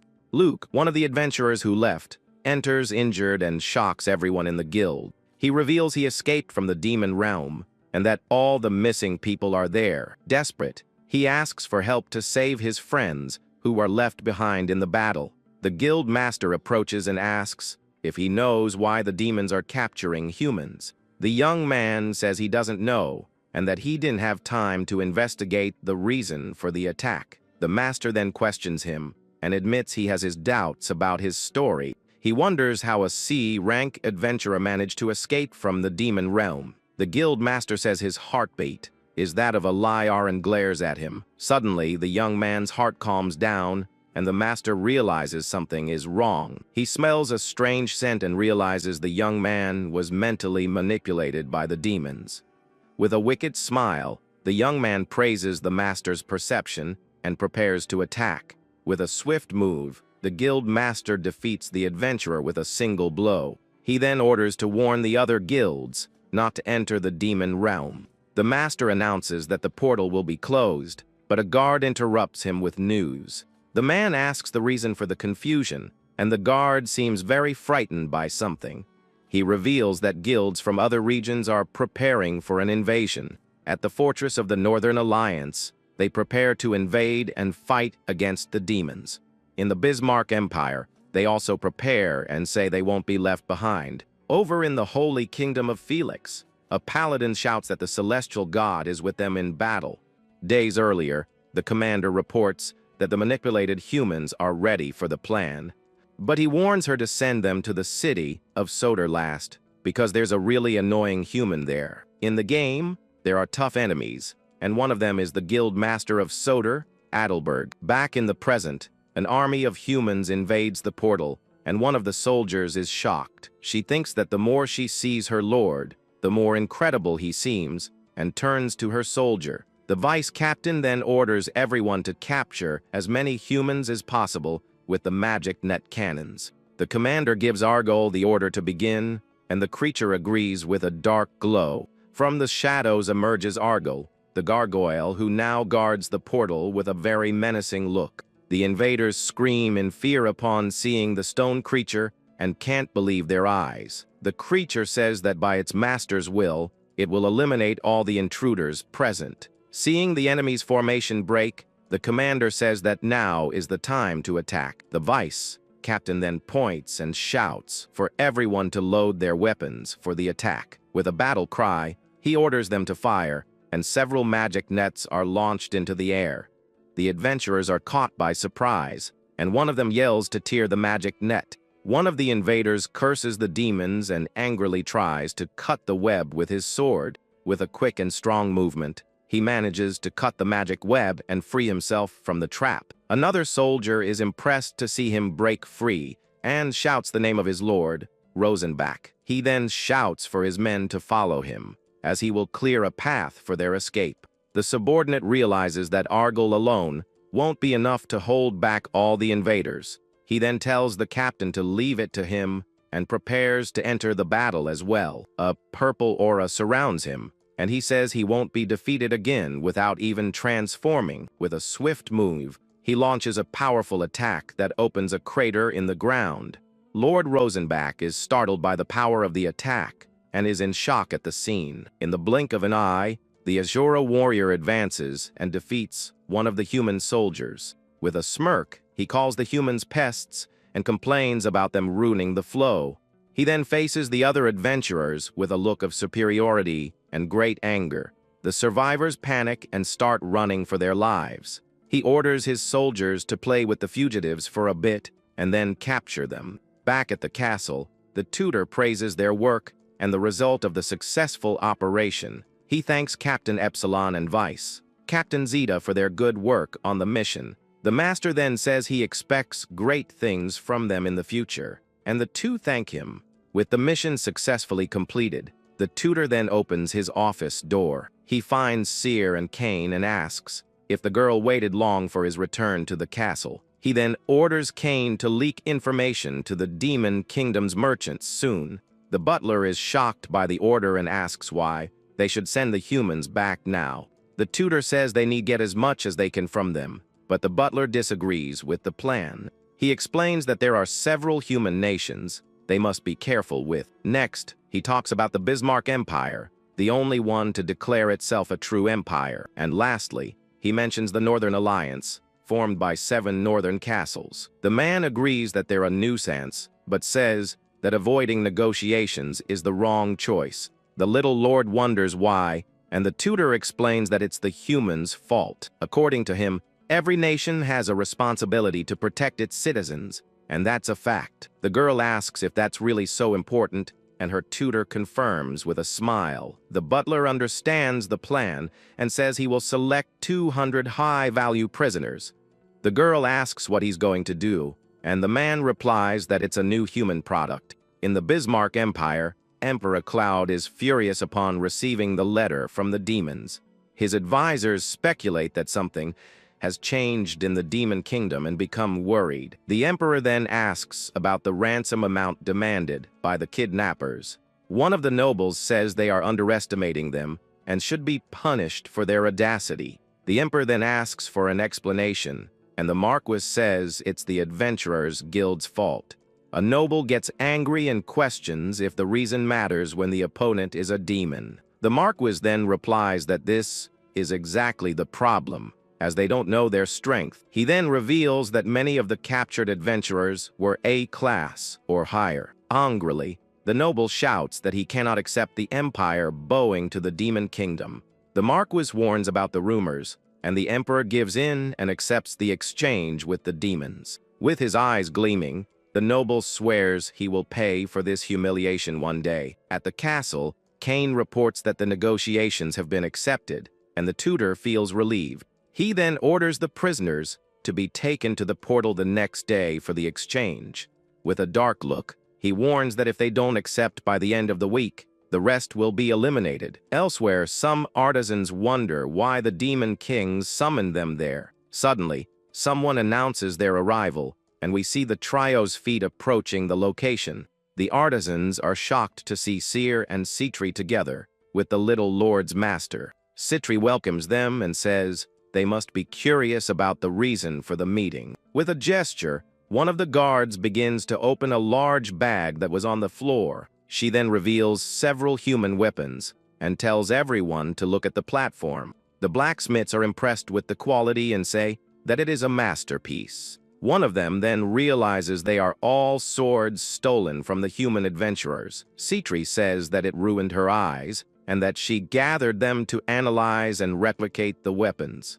One of the blacksmiths is shocked and asks if they should copy humans for being inferior. The tutor then tells them to stop wasting time and resources on bad weapons. The artisan is offended by his words and questions him for speaking so recklessly. With a smirk, the man says he's going to ask a question and holds up a sword. He then shows them the human's sword and prepares for the durability test. Then he asks which of the two swords they think will break on impact. The artisans are speechless and don't know what to answer the Lord's tutor. He explains that he doesn't want them to imitate, but to analyze and recreate in their own way. One of the blacksmiths named Dungrik offers to try, and the others are surprised. He warns that it will take time, and the tutor assures him that he will invest all the necessary time. The man suggests he be the leader, and Seer and Citri agree with his idea. The tutor then appoints Dungrik as the project leader and gives him an emblem of authority. One of the blacksmiths protests, but the tutor tells him to shut up with a serious look. He says that a leader is one who takes the first step and assumes responsibility. Scared, the artisans deny it and say that wasn't their intention when they protested. The man warns that disobeying Dungrik is the same as disobeying the two sovereigns. With a dark look, he warns that if that happens, they will be eliminated on the spot. The blacksmiths are terrified by the threat, and cold sweat drips down their faces. They bow and swear to obey the command of the Great Ones and follow their lord's orders. Back in the room, Seer asks if she did a good job, and the tutor praises her immediately. He then teases Citri and praises her, even though she isn't a child desperate for it. He then changes the subject and proposes, discussing their little business venture. In exchange, he offers her high-quality armaments and a share of the profits. She then asks for 50% of the profits, and the tutor calls her a scammer to her face. She gets annoyed but quickly lowers her offer to 10%, afraid of losing the deal. He then says she's shameless and that for 10%, she can forget about the weapons. The girl explains that the operation is his and that the quality of the weapons will be on another level. Citri agrees to lower her share, and he proposes 5%, guaranteeing a good return. She doubts he knows that, and he pretends to be offended by her lack of trust. She accepts the contract, but doubts they can replicate the weapons of the captured humans. He explains that for a demon king, standard weapons don't matter, hence the delay. But a demon king can't do everything alone, which is why the army needs weapons. With the research data, he guarantees they will reach the human level soon. She gets annoyed and says it's not for free, but he reminds her she won't lift a finger. The man reveals that she will take on all the risk, and that her reputation is at stake. She panics and wonders what this risk is and what he's planning to do. With a smirk, the tutor says that nothing in this world is free, Your Majesty Citri. In a dark dungeon, we see several captured adventurers locked in a cell. A girl named Ari asks what happened to Luke, and Dane tries to calm her down. Suddenly, one of the guards grabs a prisoner by force and drags him out of the cell. The prisoner screams to be released and struggles, trying to break free from the guard's grip. Dane and Ari are taken outside, and the young man asks where they are going now. The tutor stops them and asks for their names, and they introduce themselves as Ari and Dane. With a serious look, the man asks if they happen to know someone named Luke. The two get angry and shout that it's a joke, and that the demons were the ones who took him. With a smirk, the tutor confirms that Luke operated in the city of Soder. He then asks Kane to bring a pen and paper, and the butler is very confused. The man draws a portrait and asks if the two prisoners recognize the person. They are shocked to see the drawing and shout Luke's name, asking how he knows. The tutor then asks Kane if this man was in the operation, and he confirms it. With a malicious smile, he thinks that an incredible stroke of luck has just fallen into his lap. He then orders the two to be taken to his office and goes up the stairs. He thinks that he needs to be careful with humans, as 3 heroes can appear in the game, and he knows very well who one of them is, and the scene shows us Luke, the hero of the sword. He then realizes that Adelberg wouldn't leave a mind-controlled human alone. Kane announces the prisoner's arrival, and the tutor prepares for his next step. He thinks about Dane and Ari's potential in the game, and that it would be a waste to sell them. The man then faces them, and tells the two of them to work for him from now on. Kane is shocked and says he can't put them under Seer's command, because they are human. The tutor reassures him and says he knows what he's doing, and there's nothing to worry about. He then makes the proposal, saying he will spare their lives and compensate them for their skills.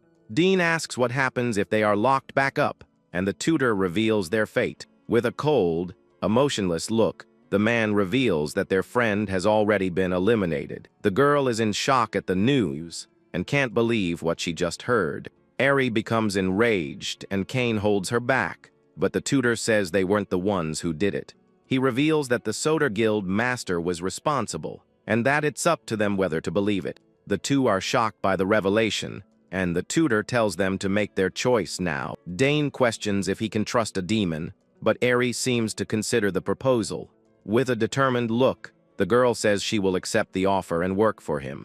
Dane gets angry and asks if she's gone crazy, but Ari reminds him of the promise of payment. She recalls the treatment they received from humans, and how they were despised and ignored. With tears in her eyes, she shouts that she doesn't want to be a slave, and will fight for her life. With a determined look, she says she'll make a deal with the devil if she has to. Dane grinds his teeth in anger, but seems to have no other choice but to agree. He accepts the proposal and asks what they need to do to fulfill the agreement. The tutor says they are useless now and need to train to become strong. He then gives them 3 years to prove their worth and threatens them with a smirk. The scene changes, and the tutor announces that today is swordsmanship class day, and Seer gets excited. He thinks about teaching the girl the basics and calls her over to start the day's lesson. The man says she needs to hold the sword with both hands, but she looks worried. He thinks that the teddy bear is an heirloom and that perhaps the lesson is too difficult for her. He realizes that she trusts him and is willing to put the bear aside for a while. The girl says she'll be right back and asks her teddy bear to wait just a little while in the corner. The tutor then starts the class, showing the basic stance and how to hold the sword. He demonstrates the movement, and the girl imitates him and asks if she's doing it right. The man is impressed with her skill and realizes she was born to be a lord. He says that today they will focus on swinging the sword and that she needs to watch closely. With a quick and precise movement, he shows how to make the perfect cut with the sword. The girl is mesmerized by the demonstration, and the tutor says it's her turn now. She then gets into position and prepares to imitate the movement her teacher made. A red aura surrounds her body, and she prepares for the attack with great force. With a single blow, The girl creates a huge crater in the ground, shocking her tutor. The man's jaw drops, and he can't believe the power his student possesses. He is surprised by the sword's power and sees that it increases all stats by 500%. The girl asks if she did it right, and the tutor praises her, stuttering from the shock. He then suggests ending the class for today and says they will use wooden swords next time. The girl then changes the subject and seems to have something important to tell him. She reveals that she saw humans entering the castle and that a woman was among them. He explains that they are not his disciples, but are studying on their own. The girl accuses him of lying and remembers that he also teaches Citri how to fight with a sword. With her eyes sparkling, she asks if he will always be her teacher and only hers. He smiles and assures her that she is his only disciple and that he will always be by her side. The little lord is happy with his answer, and suddenly Cain arrives to speak with him. The butler whispers that Seer's birthday is coming up, and the tutor is surprised. Back in the room, the man sighs and says he has a concern, and Citri appears. She gets annoyed and asks if he had to say that now, and the tutor looks at her, confused. He ignores her comment, and Citri stands up and offers to help with the problem. She asks if it's about Seer and if they had a fight, but he denies the accusation immediately. Citri sees a chance to hire him, and the man reveals that her birthday is coming up. She laughs and tells him to stop with the useless thoughts, because she won't leave the 72nd floor. Citri then lists the things Seer likes, and the tutor thinks it's all too simple. He explains that to reach the end of the game, favorability is as important as growth. He remembers the crown the girl picked up, and thinks that shiny things are the best. Citri suggests he make the crown fit her, and the man agrees it's a good idea. He then ignores the girl and thinks about how to get the crown without anyone noticing. The scene changes, and the tutor prepares to put his birthday plan into action. He and Cecily walk down the hallway, and the maid asks if Seer really went for a snack. She confirms that the girl is eating pudding and that she volunteered for the operation. The man then opens the door to Seer's room and prepares to take the crown. Suddenly, the girl appears and shouts his name, and the tutor is startled by the surprise. He asks how she knew, and the girl explains that she can feel her teacher's mana. The maid is startled and thinks that he was almost discovered because of her failure. Seer asks the reason for his visit, and the tutor makes up an excuse to go for a walk. He asks the maid to keep watch, and she agrees with a confident smile on her face. Outside, Seer is enchanted by the full moon and says that it's very beautiful. The tutor watches her and thinks it was a good idea to fix the crown for her gift. He then asks the girl to take care of herself and not get sick like the last time they saw each other. The girl says she likes him and his classes, and that nothing is difficult for her now. She asks him to teach her more, and the tutor agrees but reminds her of the importance of rest. With a pure smile, she agrees, and he hopes she never loses that heart. He watches her with affection, and a feeling of protectiveness grows inside his heart. Suddenly, a quest completion notification appears, and the tutor invites her to go back. The tutor goes to the workshop and finds Dungrik, who bows and greets him. He shows him the crown and asks him to reduce its size without changing the original design. The blacksmith accepts the job, and the tutor asks for it to be done in a week as a secret. The man then asks about the research, and the artisan reveals that he already has a prototype. The tutor encourages him and says he will eagerly await the result of his work. With the gift ready, he thinks that now all that's left is to prepare the birthday party. Suddenly, he hears a cry and sees Seer on the floor with two maids beside her. One of them offers pudding, but the girl shouts no and refuses the dessert immediately. The tutor and the maid are shocked to see the scene and don't understand what happened. The other maid is also stunned and can't believe she refused the pudding. With tears in her eyes, the girl calls for her teacher in a crying voice. Suddenly, the tutor appears, and the girl runs to hug him very tightly. He comforts her and asks why she is crying and what happened to her. The maids explain that she was looking for him and thought he had left forever. The man apologizes for leaving without saying goodbye and invites her to come inside and talk for a bit.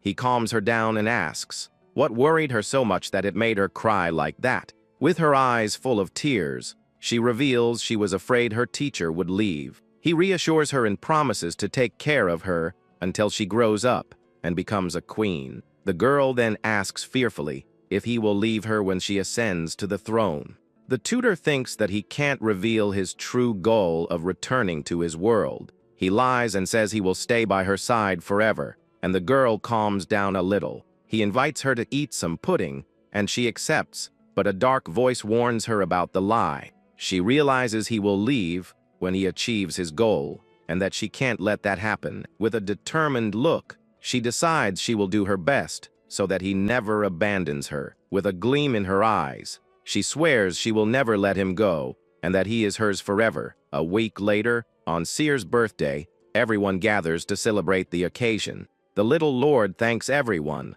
and the soldiers comment on her cuteness and grace. The vice captain then hands her a gift and says that he and the commander prepared it. She is delighted with the gift and thanks him with a radiant smile on her face. Suddenly, Citri and another man arrive, and the tutor wonders about her gift. She smiles and has the gift brought in, and an intense light illuminates the entire hall. A golden statue of Seer appears, and the tutor is speechless at the extravagance. Citri explains that a demon king needs to show her dignity, and the gift is for that purpose. The man compliments her, and she gets annoyed and asks if that was really a compliment. The girl thanks Citri and says she loved the gift, and the lord is satisfied. Seer then turns to her tutor and says she now wants to see his gift. He calls for Dungrik, who brings the gift, and the tutor says she will like it very much. Kane is shocked to see the girl hand him her bear and can't believe the scene. The girl asks if she can open it, and the tutor agrees with a gentle smile on his face. With her eyes shining with joy, she opens the box and is enchanted by what she sees. The crown, now adjusted to her size, shines with a royal and majestic splendor. The tutor congratulates her, and she thanks him with a radiant smile and a heart full of joy. In a shop, a man is shocked by the quality of the goods and asks where they came from. The shop owner is surprised by the quality of the sword and didn't expect so much. Another merchant offers double the price, but the exclusivity contract prevents it. The man is shocked to learn about the monopoly, and the shop owner warns him to be prepared. Elsewhere, a man asks how things are going, and his subordinate says there are no problems. He questions whether that is right, but his master assures him they will love the idea. Back at the castle, the tutor receives a letter from Bennett and is interested in the auction idea. Kane says he's using his head, but the tutor thinks it's boring to go just as a spectator. With a smirk, he decides to take his two new subordinates to the event. Days later, at Bennett's shop, Seer is impressed by the size of the place and its beauty. The girl is enchanted by the shiny things, and the two humans wonder about her. Bennett welcomes them, and the tutor asks to see the magic tools he has in the shop. As they go up the stairs, the shop owner approaches and calls the tutor over to talk. He asks about the humans, but the man says it's none of his business and ignores him. The tutor enters a room and prepares to show the tools to his new apprentices. The room is filled with high-quality magical weapons and armor that glow intensely. The two are shocked by the level of the items and can't believe what their eyes are seeing. The man says they can choose one item, and the two get excited about the unexpected offer. Eri then shows a ring and asks if she can have it as a gift from her new master. The tutor explains that it's an artifact for storing mana and that it's safe for humans. Seer gets jealous and wonders if she did something wrong for her teacher to ignore her. The man then invites her to choose an item too, and she accepts with a smile. She chooses a shiny necklace and says she wants it because it's the most beautiful of all. The tutor sees that it has a protection spell and thinks it's a great choice for her. He then orders the payment to be made by the 72nd floor and for them to choose one more item. He then asks how much time they have left, and the shop owner assures them they will arrive on time. The man then calls them to go, and the two humans are surprised by his attitude. At the auction, the auctioneer announces the next item and prepares for the opening bid. He then announces the humans as prisoners and the opening bid of 5 gold coins. Eri is shocked, and Dane realizes that this is a warning for them not to rebel against him. The tutor thinks that Bennett used his head by using an auction to solve the problem. Seer asks why they are selling the humans, and the tutor looks at her attentively. He explains that he needs subordinates, and that he trusts humans for this task. With an innocent smile, the girl says she trusts him and will believe his words. The man then turns to Dane and Eri and asks if they regret their choice. The two remain silent and just watch the auction with a mix of fear and relief. The auctioneer bangs the gavel and sells the prisoner, and Dane thinks that could have been him. He then says it was the best decision of his life, and Eri silently agrees with him. 5 years pass, and we see a hand extended amidst an intense and magical glow. Seer's hair floats as she trains her mana control with great dedication. The tutor praises her and says she has improved a lot at storing mana in recent years. Now older, the girl greets him with a smile, and he watches her with pride in his eyes. He suggests changing the classroom for today, and she gets excited about the idea of going somewhere else. He says it's an important lesson, and the girl agrees, even with a bit of laziness. The tutor then asks if she knows what day it is, and she says no. Curiously, he reveals that it's the end of the exclusivity contract, and the girl is surprised by the news. She says they have enough distribution channels and don't need them anymore. The man explains that giving them hope of negotiation will secure better terms for them. He praises her for her good judgment and says he will give advantages to existing partners. She then changes the subject and comments on the uproar in the human kingdom currently. The northern war between the Alliance and the Empire allows players to get stronger. The tutor remembers his initial plan and asks if the girl remembers what he said. She then recalls that his goal was to destroy Dantalion's credit in the market. With a smirk, he says that now is the time to act with full force. In a room, the trio meets with the merchants and announces they will not renew the contract. In return, he makes a new proposal and shows a bag with a mysterious glow. He then shows the contents to the merchants, who are shocked by what they see. He explains that in exchange for the rumors, they will provide more prisoners and captives. The merchant doubts the information, and the tutor glares at him with a threatening look. He realizes that spreading the rumor will make Dantalion an enemy, but the other option is worse. Seer worries, but the tutor says if they refuse, he will find other partners.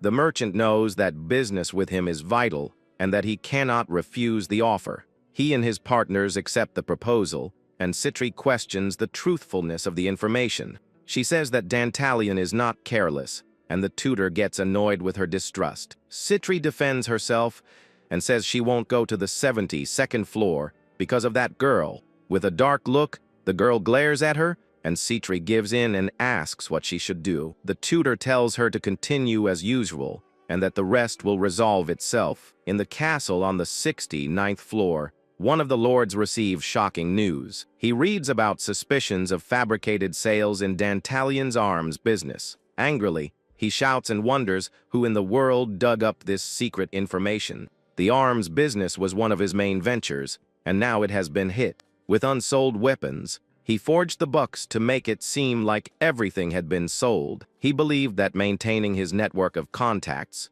would be more profitable in the long run. His advisors inform him that they will soon find the source, and he worries about something else. One of them reveals that the forges are demanding what he owes, and the situation worsens. Dantalion despairs and wonders where he will get the money to pay the debts. An advisor suggests selling the stock to pay the forges, but the loss would be enormous. Another reminds him of what happened to Andromalius, and that Citri will attack if he shows any weakness. With few options, he decides to contact Decorabia to ask for financial help. The tutor watches everything from afar and is amused by his enemy's struggle to survive. In Nain's new office, he and Seer discuss Dantalion's current situation. He explains that Decorabia will squeeze every last coin out of him to help him stay afloat. The girl asks how he knew about the stockpiles, and he reveals it was thanks to Dane. He praises the humans, and Seer gets annoyed with the attention he's giving them now. She denies being jealous and says it's because he's paying too much attention to them lately. The tutor calms her down and says she will always be his student and the only one who matters to him. He then asks for her opinion on the situation, and she says it's the perfect bait. With a smile, he agrees and asks her to call the commander for a new mission. In the throne room, Seer summons Commander El Raza for an important audience. The commander reports that Dantalion asked Decarabia for help and that a delegation will be sent. The tutor then faces her and says that's why she needs to take care of them now. He hands her a sword and says she will use this weapon on the mission. She realizes the sword is not theirs and that it was forged on the 69th floor. With a determined look, she understands the plan and prepares for another of his schemes. She promises to complete the mission for Her Majesty, who is now a true ruler. Back in the room, Seer asks if she did a good job, and the tutor praises her greatly. He then asks what kind of doll she wants as a reward for her good work. With a serious and determined look, the girl says she doesn't want a doll this time. She turns and leaves, and the tutor wonders if this is her rebellious phase. At the portal between the floors, the commander warns that their identities cannot be exposed. The commander explains that the delegation has 15 members, and each will handle 2 targets. But a soldier says the mission will be complicated if they have to face the knights. The leader then says she will deal with them and guarantees the attack won't be traced. Then she orders everyone to get ready, and they quickly spread out across the area. One of them moves with impressive speed, leaving a trail of dust on the ground. A short time later, a purple portal opens in the forest, attracting the group's attention.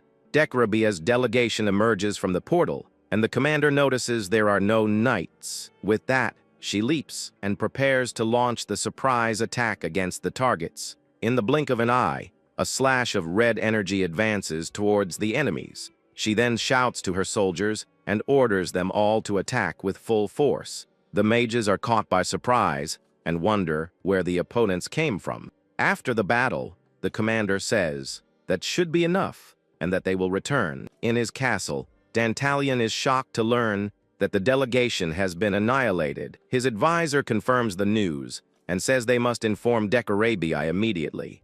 Dantalion denies involvement, but despairs upon learning that one of his swords was found. The advisor explains that Decarabia will use this as leverage to pressure them even more. At this, Dantalion realizes that everything has Citri's mark on it, and that it was a well-crafted setup. Angrily, he decides to send a letter to Decarabia and prepare for war. At that moment, a soldier enters and announces that Decarabia's army has already crossed the portal. His advisors realize the timing was perfect and that Decarabia may have orchestrated everything. Dantalion understands that he wants to eliminate them and orders all his forces to mobilize. Back at the castle, a general reports that the 68th floor has invaded the 69th. The tutor asks Seer for permission to handle this, and she agrees with a smile on her face. The girl asks what he means by the fisherman's gain, and he explains it simply. He then orders the commander to prepare for battle when the 2 floors clash. The plan is not a direct confrontation, but a tactic to get Decarabia's attention. The commander accepts the mission, and Seer encourages him, saying she's counting on his help.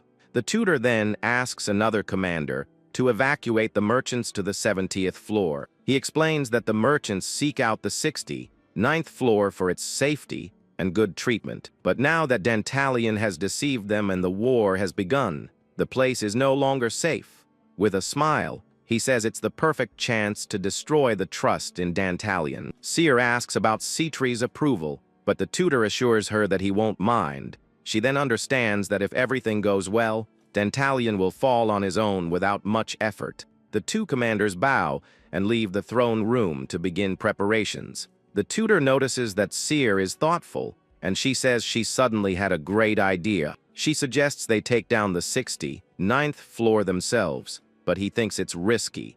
The girl insists she can do it, and that she has trained a lot and learned magic from him. He denies the request and says it's not yet her time to go to the battlefield. She gets annoyed and asks how much longer she'll have to wait to finally fight.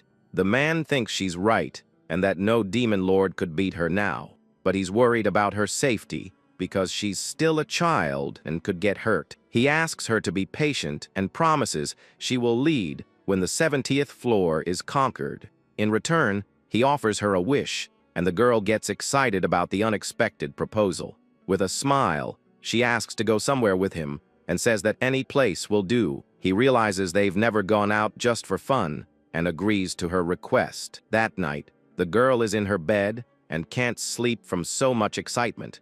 She hugs her teddy bear and thinks about how precious her teacher is to her. Then she realizes that for the war to end quickly, she needs to act on her own. With a determined look, she decides she will try harder, even if it means being disobedient. Seer then goes to the commander and asks to be taken into battle with them. The girl says that, as a ruler, she has the right to lead her troops in combat. The commander thinks about how Her Majesty has improved and learned ancient magic from the master. She recognizes her value in battle but still denies the young queen's request. Seer gets angry and asks whom she truly serves if not her own queen. With a serious look, she says her orders come first and faces the commander. Rin gives in and says her command takes precedence, and Seer invites her to join her. The commander asks her not to overdo it, and the girl says she got the message. With a worried look, she reminds the girl of her promise to take care of herself in battle. Seer smiles and tells her teacher to wait, as she will resolve everything and come back to him. On the battlefield, Dantalion's troops prepare and receive orders to stop the enemy. With that, the archers on top of the castle fire a shower of arrows at their opponents. The enemy soldiers are hit and fall one by one, trying to advance in the open field. Then, a purple magic weapon begins to charge with powerful and unstable energy. Soon after, several of these weapons fire concentrated energy beams at the enemies below. A gigantic explosion sweeps across the battlefield, throwing soldiers in all directions. The force of the attack was so great that one of the enemy's protections broke in half. One of the surviving soldiers is terrified and can't believe what happened. Another warrior watches in shock at the destroyed barrier and his eliminated comrades. Two soldiers with a shield say they can't advance because the attack is too intense. At that moment, they receive the order to retreat as another energy beam approaches. But a warrior in golden armor appears and moves with incredible speed. With a focused look, he prepares to intercept the two beams coming his way. He then uses his sword to deflect the magic attack with impressive ease. He turns to the soldiers and tells them not to be afraid, because the first star is here. The warrior introduces himself as Balthazar of Decarabia's pentagram, ready for the fight. Dantalion's advisor despairs upon seeing the reinforcement and says their chances are low. A mysterious voice calls the soldiers useless and says they are just mercenaries. Suddenly, a green magic circle appears and a dark energy begins to form. A hellfire spell is cast, and a wave of green fire advances rapidly. Balthazar turns and is surprised by the power of the magic approaching him. He is completely engulfed by the flames, and the soldiers scream his name in despair. The advisor is impressed and is told by his master to prepare the next attack. Taking advantage of the opening, the enemy soldiers begin to break down the castle gates. An enemy commander orders everyone to advance with everything now that their leader has fallen. The advisor smiles because the battle has turned in his favor now that the strong enemy is defeated. However, Balthazar's sword flies through the air at high speed towards the commander. The commander is caught by surprise and pierced through the chest by the swift, golden sword. He falls to the ground lifeless, and the advancing soldiers are shocked by the scene. Soon after, Balthazar appears and says the fire attack was hot but nothing special. He is standing without a scratch and says his opponent's magic was no big deal. With his sword in hand, he calls Dantalion ridiculous for trying to face them. He then asks if the Lord thought he could match Decarabia with this much strength. The advisor gets angry and says the warrior only survived because of his armor. Balthazar replies that the armor is a gift and that it's their weakness that's to blame. With a serious look, he says that since they have nothing left, it's time to end this. Just then, an explosion occurs right on the ground where the golden, armored warrior was standing, but he manages to dodge at the last second and jumps away from the magic's impact. Someone laments that he dodged, and Balthazar lands and asks who is speaking to him. Seer then appears with a smile and confirms that it's her, surprising everyone. The advisor wonders why she is there and is suspicious of her intentions to help. The girl approaches Balthazar, and he says he is honored that she knows his name. She says he's in the way and she'll take care of him, but the warrior calls her cheeky. He then prepares to attack, as this will please his lord, and he will conquer the floor. But the girl's eyes begin to glow with an intense, dark red energy. She then makes a gesture with her hands and says just one word to activate her spell. A giant flaming skull forms over Balthazar, and he is left speechless by its power. He can't believe she cast a spell of that level without any incantation. His armor begins to burn before the attack hits, and he feels the destructive power. Even so, he thinks it's ridiculous to lose to magic and charges forward with his sword. However, before he could complete his attack, Seer knocks him down with one blow. Balthazar falls to the ground unconscious, and the girl is disappointed by how easy the fight was.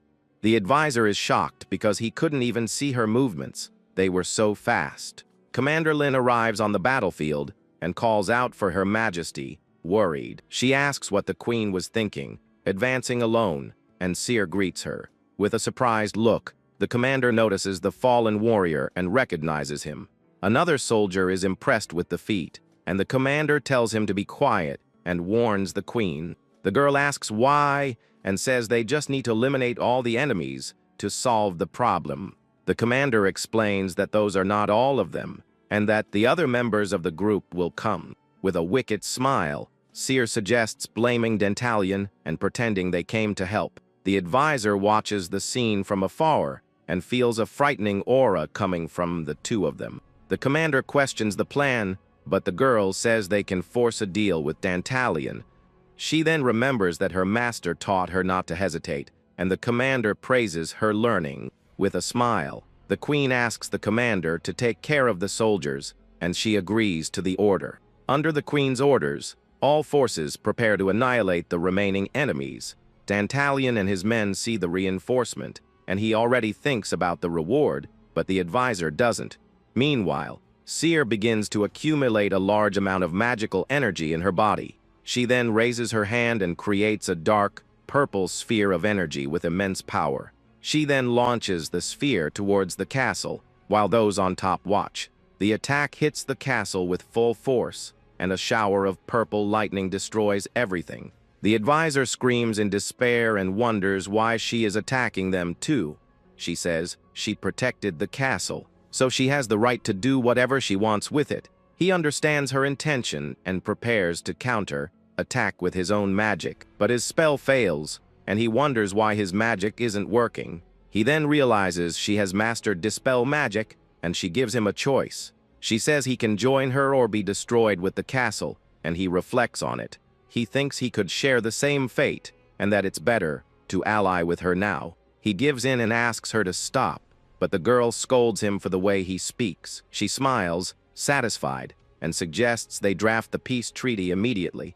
In a conference room, the group gathers to finalize the details of the agreement. The commander asks if she's sure and reminds her that this is the first time she has disobeyed. Seer gets nervous and wonders if her master will be angry about her disobedience. Suddenly, the tutor enters the room with a dark look and calls her name. Everyone in the room falls silent and looks at him with a mix of fear and surprise. With an angry look, he approaches the girl who calls him master. Frightened, she tries to explain herself, but he interrupts her with a quick and unexpected gesture. The tutor hugs her tightly, with evident relief on his worried and tense face. He says she is safe, and that he is relieved to find her well and unharmed. She is surprised by his reaction and apologizes for her disobedience. Elsewhere, a man informs the tutor that the queen went to the battlefield. The master is shocked and can't believe she disobeyed him, and he goes after her. He wonders what he did wrong, but realizes that her safety is what's important. He fears she may have been injured and hurries to get to the battlefield. The tutor arrives and calls her, and the girl turns, surprised to see him there in the room. She is speechless and tries to explain herself, stuttering before his serious gaze, but he hugs her and says she is safe, leaving the girl confused and relieved. She calls him teacher and feels guilty for having worried him so much with her actions. The man then asks everyone to leave, and Dantalion's advisor complains to him. With a menacing look and red eyes, the tutor orders everyone to leave the room immediately. The advisor feels a terrifying mana and wonders where so much power is coming from. The tutor asks what happened, and she says she just wanted to be useful and help in the battle. She is proud of having conquered the floor and defeated Balthazar without making any mistakes. The man praises her, but reminds her of the responsibility that comes with the loss of a demon king. He says he didn't want to reveal her power, yet to maintain the element of surprise.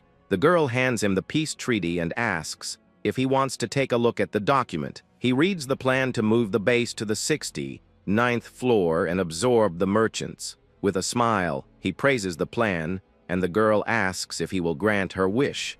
He confirms they will go out together, and the girl gets excited by the unexpected news. But he says they first need to deal with Decorabia, who won't just stand by. The tutor resumes the meeting and asks about the size of Decorabia's army. The advisor is irritated by the girl's informality, and the tutor gives her a serious look. He then corrects his posture and says the army was reduced by half in the battle. The tutor wonders if there's a way to win without destroying the current infrastructure. Seer blames herself for the situation, but the tutor consoles her and tells her to learn from her mistake. He then says he will take care of the situation personally to fix this mess.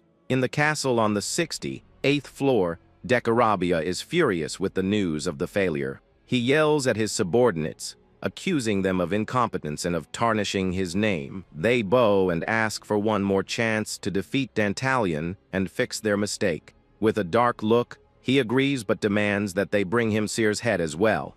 He warns them that if they fail again, their own heads will be on the line this time. Later, one of the subordinates admits he only said that to survive the moment. Another asks if he has a plan, but he says no and laments the loss of Balthazar. A winged woman complains about having to fight somewhere else and argues with her colleague. Another defends her and says that retreating against Rin El Raza wasn't a bad choice after all. He is surprised by the young demon queen's strength and suggests eliminating her soon. One of the generals says they still have superior numbers and can win with brute force. Another says that Citri might be their ally, but she won't risk getting into a war. They agree to attack first and prepare for battle when something happens. A soldier enters and announces that the enemy is attacking, surprising everyone. Elsewhere, the tutor and the commander are walking, and he praises her work. The commander asks if they can win without Citri's support, and he says he doesn't know. She is surprised, as he always has a plan and never acts without a good reason. He admits he used to be like that, but now the situation is more complicated. She asks why he is taking such a big risk, and he says it's to minimize losses. The tutor then orders her to stay with the soldiers, and the commander worries about him. She asks if he is going alone, and he says no, touching her shoulder to calm her. He reveals that he will take the two humans with him, and she is surprised by the decision.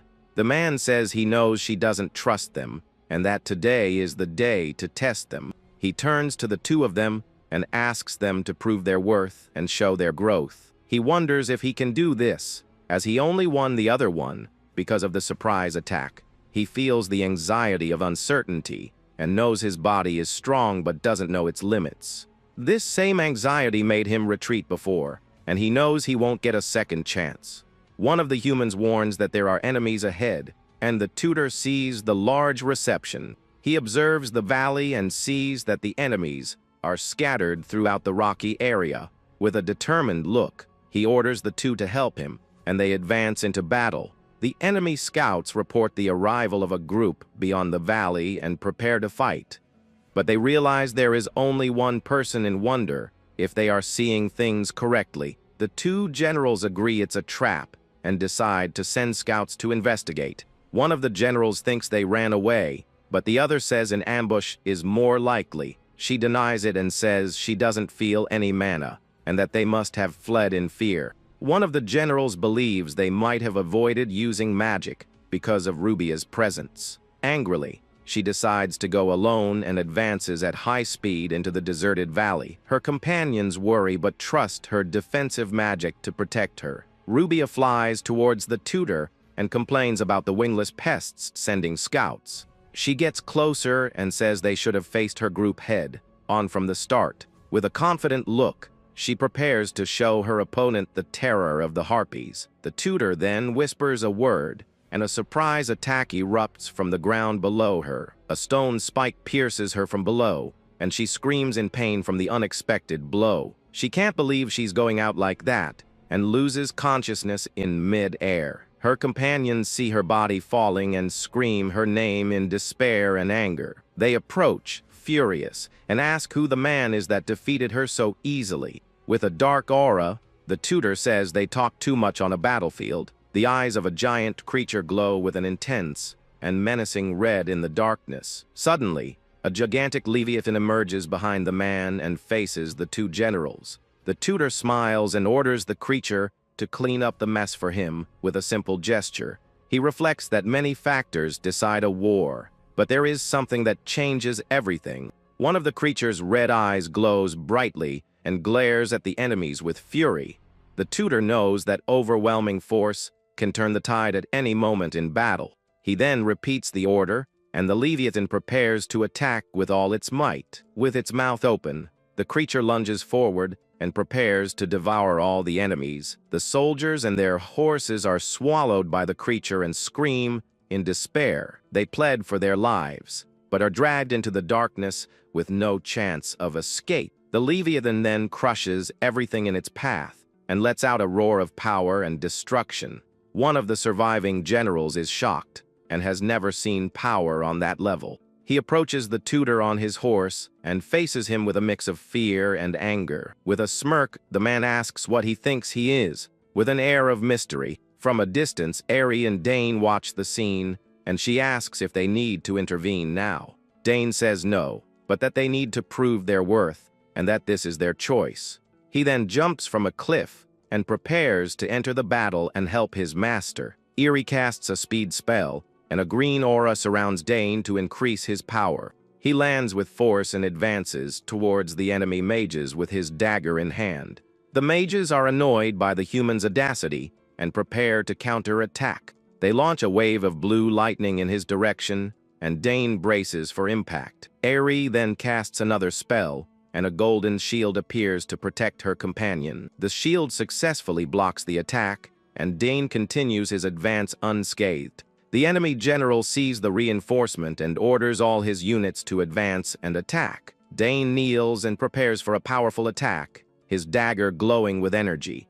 He then charges forward with impressive speed and a determined look on his face. He defeats Lord Dahak with a single blow, and the soldiers shout his name in shock. The other general is furious with the human's audacity and prepares for combat. He transforms into a giant dragon and vows to destroy the human with his own hands. The tutor approaches with his sword and tells him to stay focused on the battlefield. With a swift and precise strike, he cuts the dragon in half and defeats it easily. He then turns to Eri and tells her not to lose focus, as Decorabia will be coming soon. The girl is surprised and happy that her spell worked so well in the battle. Suddenly, Seer appears and asks Eri where her teacher is, curiously. Eri points to the Leviathan, and Seer realizes that this is her master's work. She is impressed with his power, and Eri says that one day she will be strong too. Eri asks if the master knows she is there, and Seer says she came in secret. The queen then asks if she has strange feelings for her teacher, and Eri apologizes. Eri is confused and asks if that wasn't why she was saying those things. Suddenly, the tutor appears and finds them, leaving everyone surprised by his arrival. Dane gets up and thanks Eri for her help, and she is glad to see him safe and sound.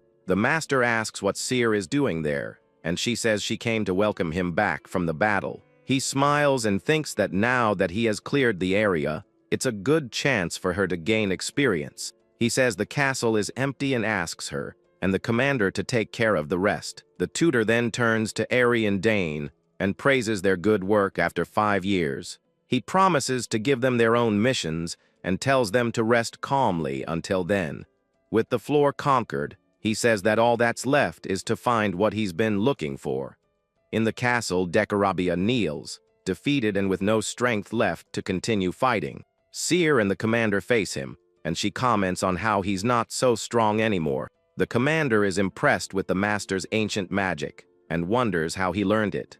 Decarabia curses Seer and says she created a monster, and the commander warns her. Angrily, the girl grabs Decarabia's neck and squeezes it with force and hatred. He despairs and asks what she's going to do with him, and the commander intervenes. She looks at her queen with a serious gaze and reminds her that she must keep him alive. Seer smiles and says she knows that and won't get rid of him, but will have some fun with him. The commander warns that he'll perish at this rate, and he begs to be put out of his misery. The girl is surprised by his weakness and didn't expect him to give in so easily. She then asks the commander to take care of him, because the master would hate to see her do this. The girl says thanks, and the tutor suddenly appears and asks the reason for the thanks. She gets startled and says it's nothing, and the master is suspicious of their strange attitude. He then sees Decarabia's body on the floor and approaches to confirm his identity. With a serious look, he says she must be honest, and she apologizes to her teacher. The tutor approaches Decarabia and says she really hurt him badly. He lifts him up and says at least he's not gone, but Decarabia would rather be. The commander asks why he kept him alive, and he says he's not like Dantalion. With a smile, he says he won't let him live, but will use him for his plans. He then asks if Seer knows about the Starstone, and she confirms it's from the floor. The man says he will use Crowley to confirm what Decarabia says about the mines. Seer asks why not capture the others, and he says that demons can't be controlled. He then says it was good, and that he had no idea his strength was so great. He then turns, and a woman in a black dress and horns appears in the throne room. Citri says she heard he needed her and comments on the interesting scenes she found. Seer gets annoyed seeing her and realizes it's because of her that she can't go up. The white-haired girl wonders if her master will use his ability in front of her. Citri asks them to take Seer out of there, and he agrees, saying he needs to concentrate. The commander and Seer leave the room, and he prepares to use his special ability. The girl asks how Citri will find the mines if her ability is fire. Citri approaches Decarabia and says there's something she'd like to know from him. She then asks him to reveal the location of the mines, and her eyes glow with power. She says he can tell her everything, and a pink energy surrounds the two of them in the room. Her power doesn't work on someone of equal level, but in his state, he will yield. Decarabia reveals the location, and Citri rewards him with a feeling of warmth and pleasure. Citri thanks him for his help, and he says they need a new source of income and an item. With that, the horned woman asks if he isn't being greedy, but says she helped find the mine. The tutor says that because she asked so directly, he wants to change the deal, and she gets annoyed. He then says he'll split the Starstones if she lets the floor officially be hers. He then calls her shameless for wanting to take a castle without sending a single soldier. Citri gets nervous and says that if she conquers floors, everyone will keep an eye on her and her power. At this, he smiles and says she's noticed, and the woman gets annoyed and asks if he thinks she's an idiot. He then offers half the production and asks if she accepts the alliance proposal. She extends her hand and thinks that half the production is a risk worth taking now. Seer then grabs the man's hands from behind and says they have a deal. The tutor says Seer should handle this, and the girl smiles with the responsibility. With that, the white-haired girl looks at Citri with blue eyes, intimidating her with her gaze. The horned woman says a quick goodbye and says she's leaving, and Seer wonders what got into him. He then asks if the girl wants to go on the trip before or after settling everything there. The man suggests he take care of the mines, and she agrees and calls him teacher, excited. Later in her room, Seer looks at her hand and thinks it's been a while since he's held it. She thinks she's not a child anymore and that he can't pamper her, but she still wants him to. With a smile, she thinks that on their trip, she will hold his hand as much as she wants. Elsewhere, a winged creature asks if the mine is abandoned and if it can sleep. The tutor explains that he brought it so it could use its ability to differentiate ores. He tells it to look for a golden bracelet in the deepest layers, and the creature obeys. With a nod, the man says he doesn't know the reason, and the creature thinks he's hiding something. He thinks it's strange, and that it makes no sense to hide something there, since it's just a game. Looking around, he thinks that Decorabia lived like a king just with these starstones. With a smile, he says that now half of all that belongs to them, and the creature is startled. He then prepares himself, as the news will reach the lords, and they might form an army. Suddenly, the creature calls him and says it found something that isn't a starstone. With his hand glowing, a material screen appears, and he casts a spell on the ore. His extraction magic glows, and the energy concentrates on the ore cart in front of him. An intense green light comes from his hand and extracts the item that was hidden inside. A golden bracelet floats up, and he praises the good work of his winged servant, Argol. He picks up the item and remembers its name is the ancient golden bracelet, and that it increases growth. A screen shows the bracelet's stats, and Argol is surprised by the item's power.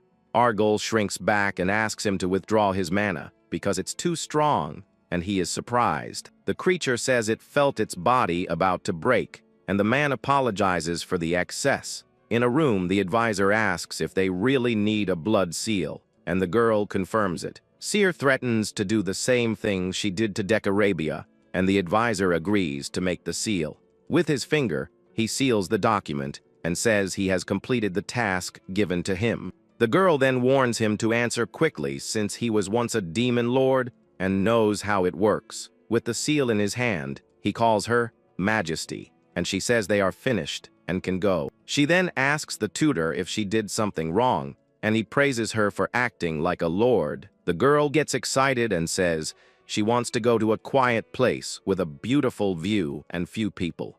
He agrees and says he will prepare everything for tomorrow and that she can rest for today. With a smile, he hands her the golden bracelet and says he prepared it for her. The girl happily takes the gift and thanks her teacher for the unexpected surprise. He tells her to always wear it, and the girl thinks she can't let him go, no matter what. In a human city called Chelano, Dane says it's been a while since he's been in the human realm. In a flashback, the tutor sends them to investigate the drop in the number of humans on the second floor. Dane says he's going to the city of Hermes, and that they'll meet once a month there. Irie asks if they'll be able to blend in with fake identities, and Dane calms her down. The young man says he knows it's hard to accept, but this is the reality they face now. He then reminds her that there's no one left who remembers them there, as a long time has passed. With that, the young man warns her to be careful and not get involved with strange people, and the girl gets annoyed. He then hands her a necklace and tells her to use it if anything dangerous happens to her. He explains that it's a warning, and if hers breaks, his will too, and then he says goodbye. The girl walks alone and complains that he treats her like a disaster, but someone calls her. At that moment, 4 men surround her and tell her to hand everything over, and the young woman thinks her friend was right. She says they don't look like real bandits, and asks why they are doing this. One of the men gets angry and says the country is in chaos, and they have no other choice. The girl is surprised, and the man explains that the 5 great houses have gone crazy and are attacking the people. He is amazed that she doesn't know, and the young woman says she spent 5 years in the mountains, and they feel sorry for her.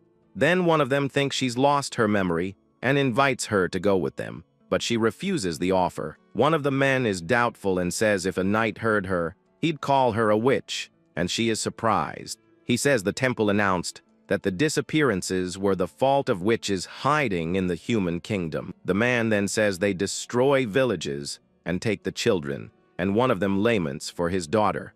The girl finds it strange that knights would act without proof, and that adventurers would let themselves be used. One of the men says she doesn't understand, and that the announcement came from the Grand Temple of the Holy Kingdom. He adds that when the Pope speaks, everyone must obey, and the young woman is in shock. Elsewhere, we see the Grand Temple under the moonlight on a starry and calm night. Inside the temple, a shower is seen, and water falls in a luxurious and elegant bathroom. Suddenly, An older man in a robe comes out of a room with a smile on his face, looking excited. He approaches a woman lying down and asks how the investigation into the demons is going. The man introduces himself as Pope Cernius and reports that they found collaborators of the demons. The Pope thanks her, and she says he's the one doing all the hard work and praises him greatly. He kneels beside her and says she is the only one who truly appreciates his efforts. The woman named Lily gives the Pope a mischievous smile and looks at him with her red eyes.